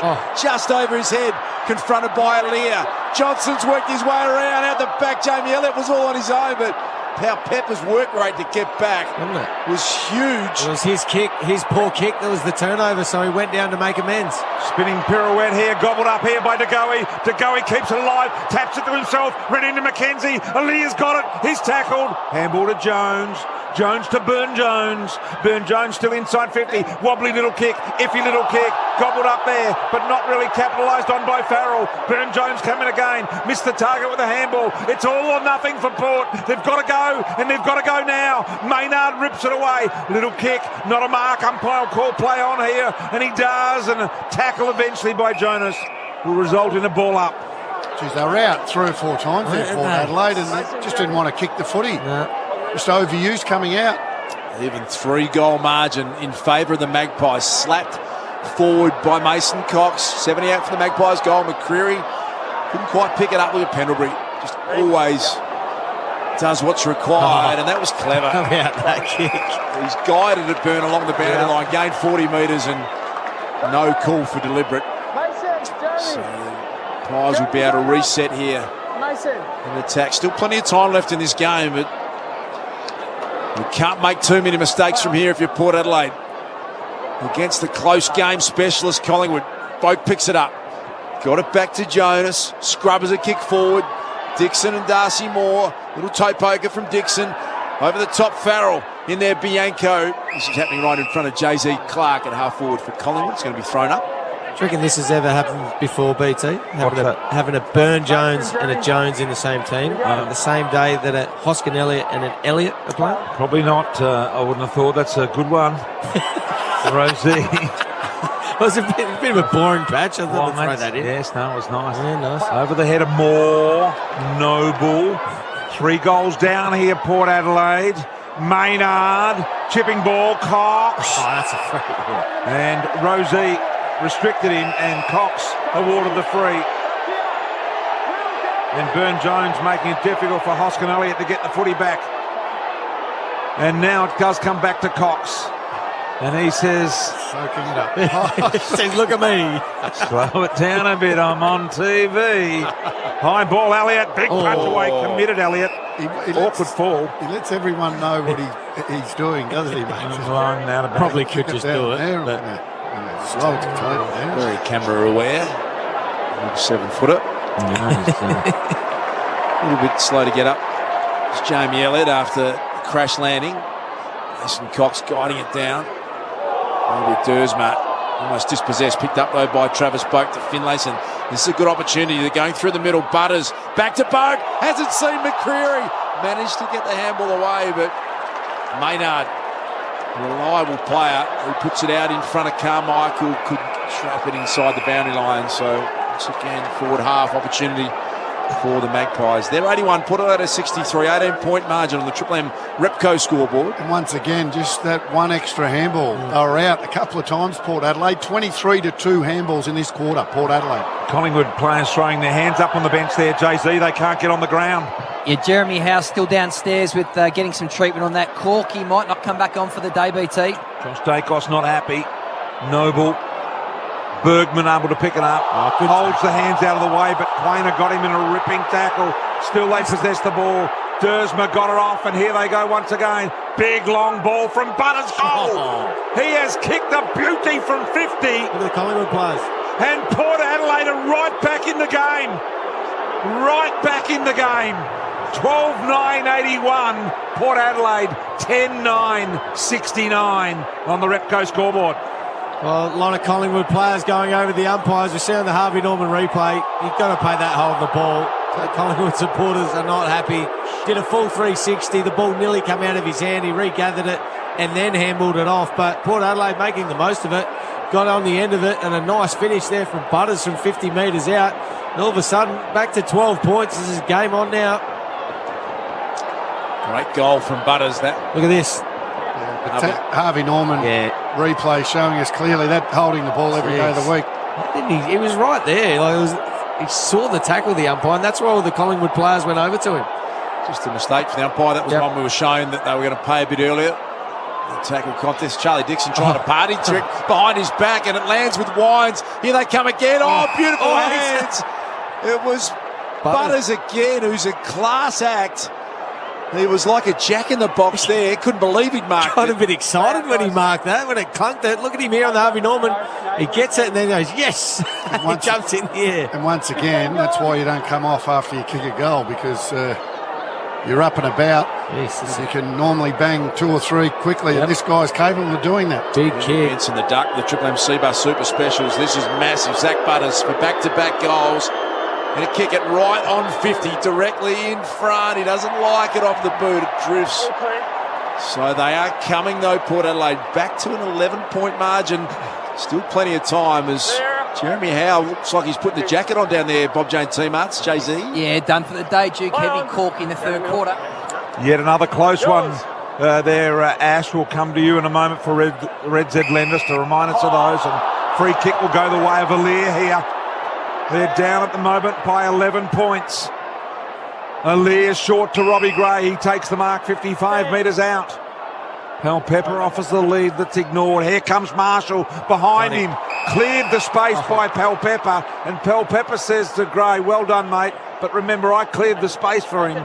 And Marshall now gets a shot from deep in the pocket. Look, he's on the mark, BT. He said, this is me. This is me. He's getting down like a grasshopper. He's got both hands on his toes. His knees are fully flexed. Remember, he's 8 foot. He looks like a frog. And he thinks this is very off-putting for the man kicking at goal, Marshall. It's a frog on the mark. 35 metres out. It's going to be another jumping jack in the box. Look at Marshall. He's up there. He's got it. He double fists. He gives the no score. No. And he says, it's all about the jumping jack in the box. Goodness gracious me, Coxie. He did say, no score. That's me. He's going to get a free kick too here. Coxie on the back of it. It gets him up the jack in the box, BT. He called it. He was in the goal square. He said, no, this is my time. I'm going to do it. Incredible innovation. Let me take it. He could be a just specialist for that. Put him in the side for that only. Just that, you reckon? A standing in the mark, jack in the box. Coxie but Johnson said, get out of the way. I've got some skill. Polak's by his own man. There is Ash Johnson. Pies go deep in attack. Ginnivan. Mark taken by Carmichael. Uncontested. So Josh Carmichael can put a bit of a dagger through the heart of the Port Adelaide fans right now. 35-metre kick, 45-degree angle. The boys are coming up to Coxie and they're saying, mate, well done. The jumping jack in the box is working. Well, they let Port Adelaide off the hook there. Free kick, contested mark down the line and uncontested there. Josh Carmichael, 3 goals in his 3 games. He's going to be 4 from 4 now. And he's a celebrator as well, Carmichael. That's a big moment in the game. Josh Carmichael started as the medical sub, kicks his first. And we're back at a 17-point margin. That is all on the Triple M Repco scoreboard. 9 minutes remaining in this game. Well, it looks like he's enjoying himself. Carmichael, Big Coxie nearly got in the way there with Ash Johnson. Get out of the way, Coxie. But as you said, Duck, too easy going down there. Almost a free kick as well to Ginnivan. Have a look at him here, get wrapped up and then taken the ground. Arms around. Look, arms around. Held down, taken the ground in the end. He's never going to get a free kick. He's never going to get one. But someone had to go with Carmichael there. I'm talking Port Adelaide defenders. Can't mark a high, long one like that inside 50. If they win this, Ash, it'll be their 10th win under 20 points this year, Collingwood. How many wins will they've had total as they go forward here? Looking for McCreary, Jones. McCreary, ground level, able to win it. Jones there to tackle. Does well, can't get rid of McCreary. Caught. Ball knocked out eventually. Side bottom. Handball straight to Farrell. Dacos was there as well. Amon tries to spin out. Dacos tunnelballs it out to side bottom. He let the ball go. Could have been a free. Pal Pepper got it to Jones. Jones to Amon. Tried the quickie. It was gobbled up by DeGoey. Got it back inside 50. Jonas under pressure. Had to give it off. Burgoyne's kickers pass. He smothered in the air. Pal Pepper got met very, very high. A hip and shoulder by Pendlebury. He gets straight back up. Pendlebury. He's a tough man, Pal Pepper. He got hammered there. Good on him to get up. Ash? Yeah, 14th win in total to BBT. That's not bad. Change of direction kick. Had some risk to the Shane side, but Xavier Dersma was up to the challenge. He's got some run from Burgoyne. Just got to hit that kick, Dersma, though. It just slows the play down. Now look what happens. A little hanger there from Kane Farrell. Sorry, from Carl Amon. Nice mark. Pal Pepper's work rate. Unbelievable. From half back to half forward. Can I get one back poke? Went to the voice of Marshall. Under pressure. Cox is back there. Big Meso. The double fister. Look at him strutting. Polak's Georgiades too, Big Mace. So 7:53 remaining in the game. 17-point lead of the Magpies. Triple M Recco's scoreboard. You can double fist, you can mark. Yep. He's taking that quite easy. 17-point margin here in favour of the Pies. This is a single fist from Cox. He gained about 20 out of the defensive 50. Noble got into the back here of the little man out there, and that will be McEntee. Now the man on the mark's right on the 50. Well, it is 87 to 70. McEntee goes inside 50. Cox flies defensively, and then he goes up and gives a bit of a stiffy arm to Marshall. He's going back. He hasn't turned his back yet.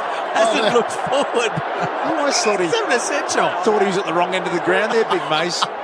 What's happening? Has milked every bit of camera time he can. Port Adelaide through Carl Amon, driving ball to the goal square. Can they get a mark on the goal line? Georgiades, who's been quiet, but he's got one here. So simply needs to kick this. It's a must-kick goal, Mitch Georgiades. Just the 4 disposals for Georgiades today. Goalless so far. Big kick this. And these are the snaps close to the goal line that are real gimmies in the end, and Georgiades makes no mistake. So that's game on. 11-point lead at Collingwood. 6:46 remaining. Triple M Repco scoreboard. Show your card and save this month at Repco. Driven by passion for 100 years. Back to 11 points again. They just can't get within a kick, can they, Duck? And really did. That's what makes that last goal to Collingwood so disappointing. That high long ball that came in, and Carmichael just marks it uncontested inside his forward 50. I mean, really, it should be within a kick right now. Around the grounds, three-quarter time. Sydney leading the Giants by 50 points. I'd forgotten his name. Say Resh. Did you call him Resh? It is actually Resh. I think so, yeah. That's true. Yeah. That's true. Thanks, I actually genuinely forgot then. I had a blockage. Back to the middle we go. Hey, tell you what, this is close. What is it? 11. So it's close. It's close again for Collingwood. Port Adelaide have got 6 minutes and 46 seconds to do something about it. 11-point differential in the middle. Cameron gets bowled over. Dacos, that's Josh. Little handball. McCreary attacked it. Caught in the Rosie tackle. Jones for Port Adelaide tries to sock it off the ground. Dacos handball out the back. Found his brother and Nick. Nick high balls one to centre half forward. Burton was there. Takes a nice mark at centre half back. Burton. Good strong mark that was, and he just goes as straight and long as he can. Charlie Dixon the target. Put the 1 mid up. Maynard's a good player. Won it back, got it to side bottom. Run a Quainer over the head of Jamie Elliott, and Ryan Burton able to slap that through the interchange race where Darcy Moore's going, get me back on. Pendlebury down there as well. They make a few changes. with the ball in this part of the ground. 6 minutes, 9 seconds remaining in this game. 11-point lead to the Magpies. They've won 8 of their 9 games that have been decided by less than 12 points. They're in front here. Although here come Port Adelaide. Amon. Inside forward 50. He's just misdirected that kick, and it was pretty easy for Braden Maynard. Takes another good mark in defence. He does, and he switches from the north to the south to Crisp.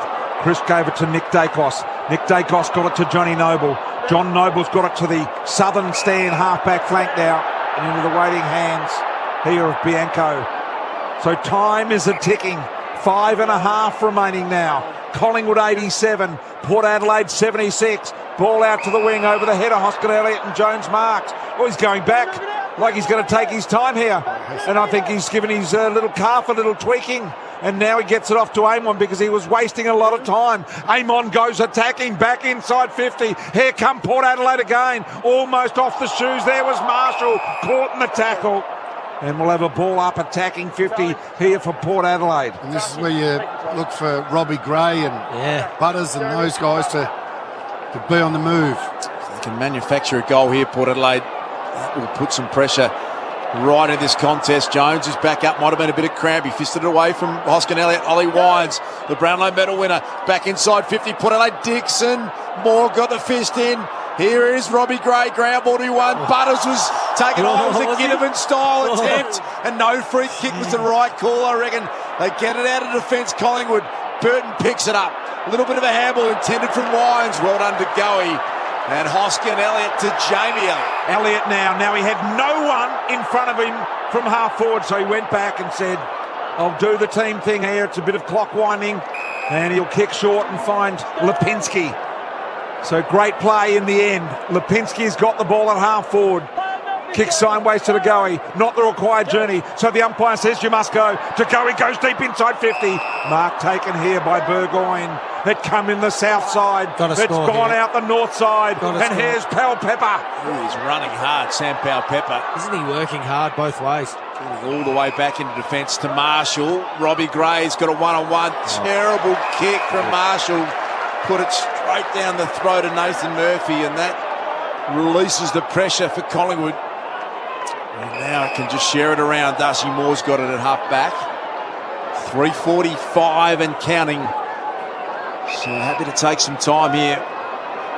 The Magpies, Moore. Down line, big Meso. In front. Nowhere near it. Cameron picked up though. Mason Cox has floated one. Awkward bounce for Burn-Jones. McCreary came through. Well played, Darcy Burn-Jones. Going to get it to Connor Rosie. Back to Burn-Jones. I want to go through the corridor. Burgoyne did well. Hands it to Aaliyah. Ollie Wines. Another handball to Boak. Sweeps one to Rosie. Can go in front to Bergmore. He does get it to Miles Bergman in the end. He's getting to half forward. Inside forward 50. They desperately need a mark. Going back with a flight Murphy for Collingwood.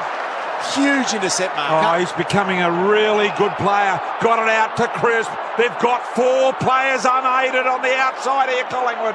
Noble's getting an escort down the ground. Took one bounce. Thought about the handball back inside. Got an eternity of time. And sticks it down the throat of Hoskin Elliott. Little chip over the top to Lipinski. They're within 70 metres, but he decides not to go. 2:38 remaining. It's 87 Collingwood, 76 Port Adelaide. And Dacos has got the ball right on the boundary line. This is Nick. Dacos was the one that got the handball in defensive 50.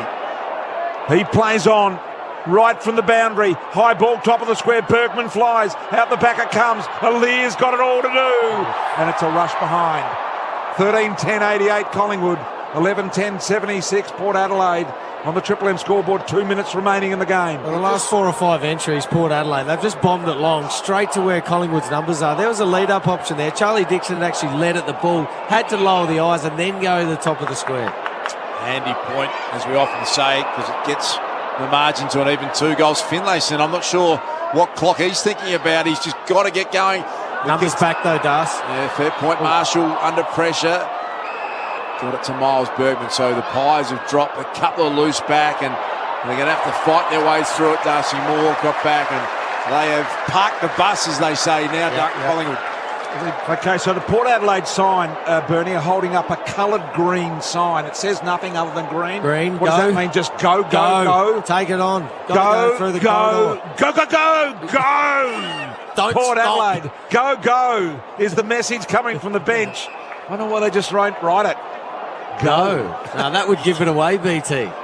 Boy, got to figure that out. Who would know they have to score here in the last 2 minutes to win? Yep, here they go. Darcy. And they go. Look at this. Rosie, handball. Comes back to Burn-Jones. Gives another one on to Boak. 53 metres out. Centering ball. They need a mark. Burgoyne's marked it. Burgoyne is marked 35 metres out directly in front. And the go-go sign is being shaken on the boundary line. They're shaking it at Burgoyne, saying it's green and it means go. Hasn't kicked a goal in his career so far, Burgoyne. What a big kick for your first goal. It is 48 metres out, directly in front, perhaps a little closer. It's right through the middle. It's right through the middle. Look at the man on the boundary. He's shaking the shitter out of that green sign. And it just means go, because we are 6 points down with 1 minute remaining. And I'll tell you what, they didn't have the jack in the box. I think he got... they didn't? I think he got stuck on the bench. He got stuck on the bench, the jack in the box. So, look at him. He's gone out there and said, why didn't you do a jack in the box? Look at him. Get into the frog, stay down, and then jump up late. Talk about Burgoyne's under pressure. What about Sean? He was just an unbelievable player under pressure. And Peter. Yeah. That's a ripper. Young Jace with his first goal in AFL football has got Port Adelaide to back within 6 points. How massive this centre clearance. The Pies have got their big guns in there. They got Gowie, they've got Pendlebury, they've got Jamie Elliott as well. Off hands, Finlayson did well. It spills to the Brownlow medalist Wines. Can they get a mark here? Charlie Dixon coming at it. Robbie Gray back with a flight. Maynard couldn't take the mark. He's handed it back to Murphy. To Josh Dacos, clearing kick is going to be marked by Wines. No, he dropped the dart. And then Cameron came through, allowed Elliott to pick up the ball. Big ball. He's got it into no man's land here. Alir picks it up. We've got 34 seconds left. Burton goes exploring. Dixon at the back. Juggler couldn't get it off hands. Free kick. It'll go the way of Port Adelaide. Will and 50. Which way's it going, though? Collingwood and 50. Okay, so it's a Pendlebury free, I think. And 50 must have been dissent. Game over. Dissent. Dixon, Charlie Dixon, BT, gave the free kick away for a push and then remonstrated. Can't do that. 24 seconds remaining. Maynard has the kick on the wing. Collingwood are 1 goal up, and now they get the chance to possess the footy. They've got to go. Port Adelaide here.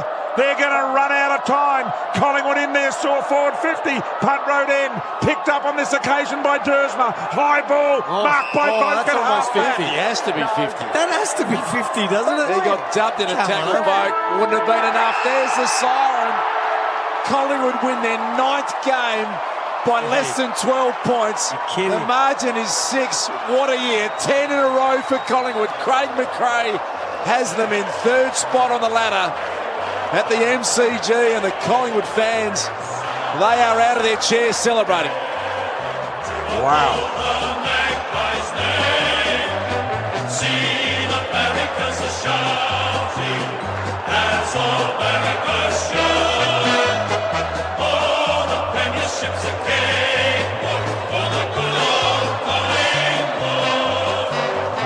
Yes, Collingwood have got home by 1 goal.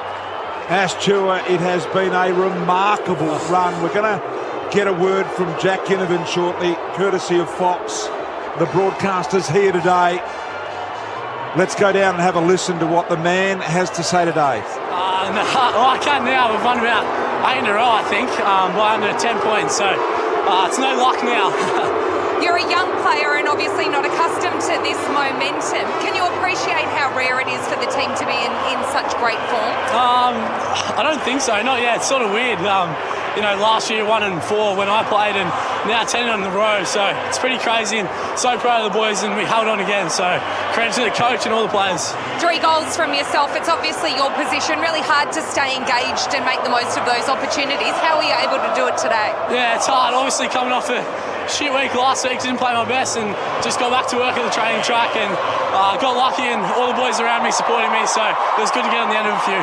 How are you handling all the pressure and your name being in the headlines and on radio every day? It must be a lot for a youngster. Yeah, it's definitely taking a toll on my mental health and all that stuff, but I'm here, happy, smiling. When you're kicking goals and winning, it's beautiful, so can't complain. Who do you turn to inside the club? Is it the coach? Is it the captain? Who are the boys that have got your back? Yeah, I've got some strong leaders around me. Darcy Moore, Callum Brown's one of my best mates. He's looking after me. My mum, my family's so amazing. They're up here every week, so I can't complain. Fly, he's a beautiful human. I love him to bits, and he's looking after me day by day, so it's really good. And it's only going to get better because you're playing the reigning premiers Melbourne Friday night footy. I mean, how huge of a challenge is that going to be for this group? Yeah, it's going to be a very good contest on the MCG, and I can't wait for Friday night footy. I reckon I've played in one game Friday night, so I'm so keen. And the prospect of finals just around the corner, top 4 at the moment. What would it mean to this group to sew up that double chance and really give yourself a platform? Do you think you can win the flag? Yeah, obviously everyone thinks they can win the flag when they're in finals. We're just going to keep going with the momentum, and fingers crossed, and we'll just see what happens. Good to see you smiling. Well done on the performance today, and well done on the way you're coping with it all. Thanks so much. Jack Ginnivan there, courtesy of Fox, a very effervescent, upbeat, and ready to go young man that's not afraid to answer any question in an honest and matter-of-fact way. Yeah, just the 8 disposals for Ginnivan, but he did kick those 3 goals, and geez, there were some iffy free kicks with him. They'll be looked at all week. That'll be the story of the week. It will be, because it was this week. Yes. And then we thought, well, we all know it's clear now to us. But I think there's more examples out of today's game. Because there was more, I feel, free kicks to Ginnivan again. And I don't know, it's just because it's him, it's almost a free hit now. So, Ash, does that mean that Port Adelaide are now cooked? Yeah, they're pretty much finished BT for season 2022. Right, yeah, that's it for them. All right, what else have you got for us there, Ash? Yeah, just those tight margins for the Maggies. So their last 5 wins have been by an average winning margin of 5 points. 9 out of the 14 this year by 11 points or less. And as you mentioned, they're sitting 3rd as we speak on the live ladder, Collingwood. Right, and can they be hustled out of 3rd by the end of this round of football, Ash? By the completion of this round BT, as we have a Just look. while you're thinking of that, Tom Jonas being hoisted off the ground. Ollie Wines. So is Ollie Wines. 200 games for him too, BT. Playing 200. Yeah, Sorry, they can, because Brisbane are currently 1 game behind them, but they have superior percentage. So if they defeat the Tigers tomorrow, Collingwood will slip from 3rd to 4th. Let's go around the grounds, Ash. It's Sydney by 50 points over the Giants, almost halfway into the final quarter. Thank you very much. Bernie, how do you sum up a game like that?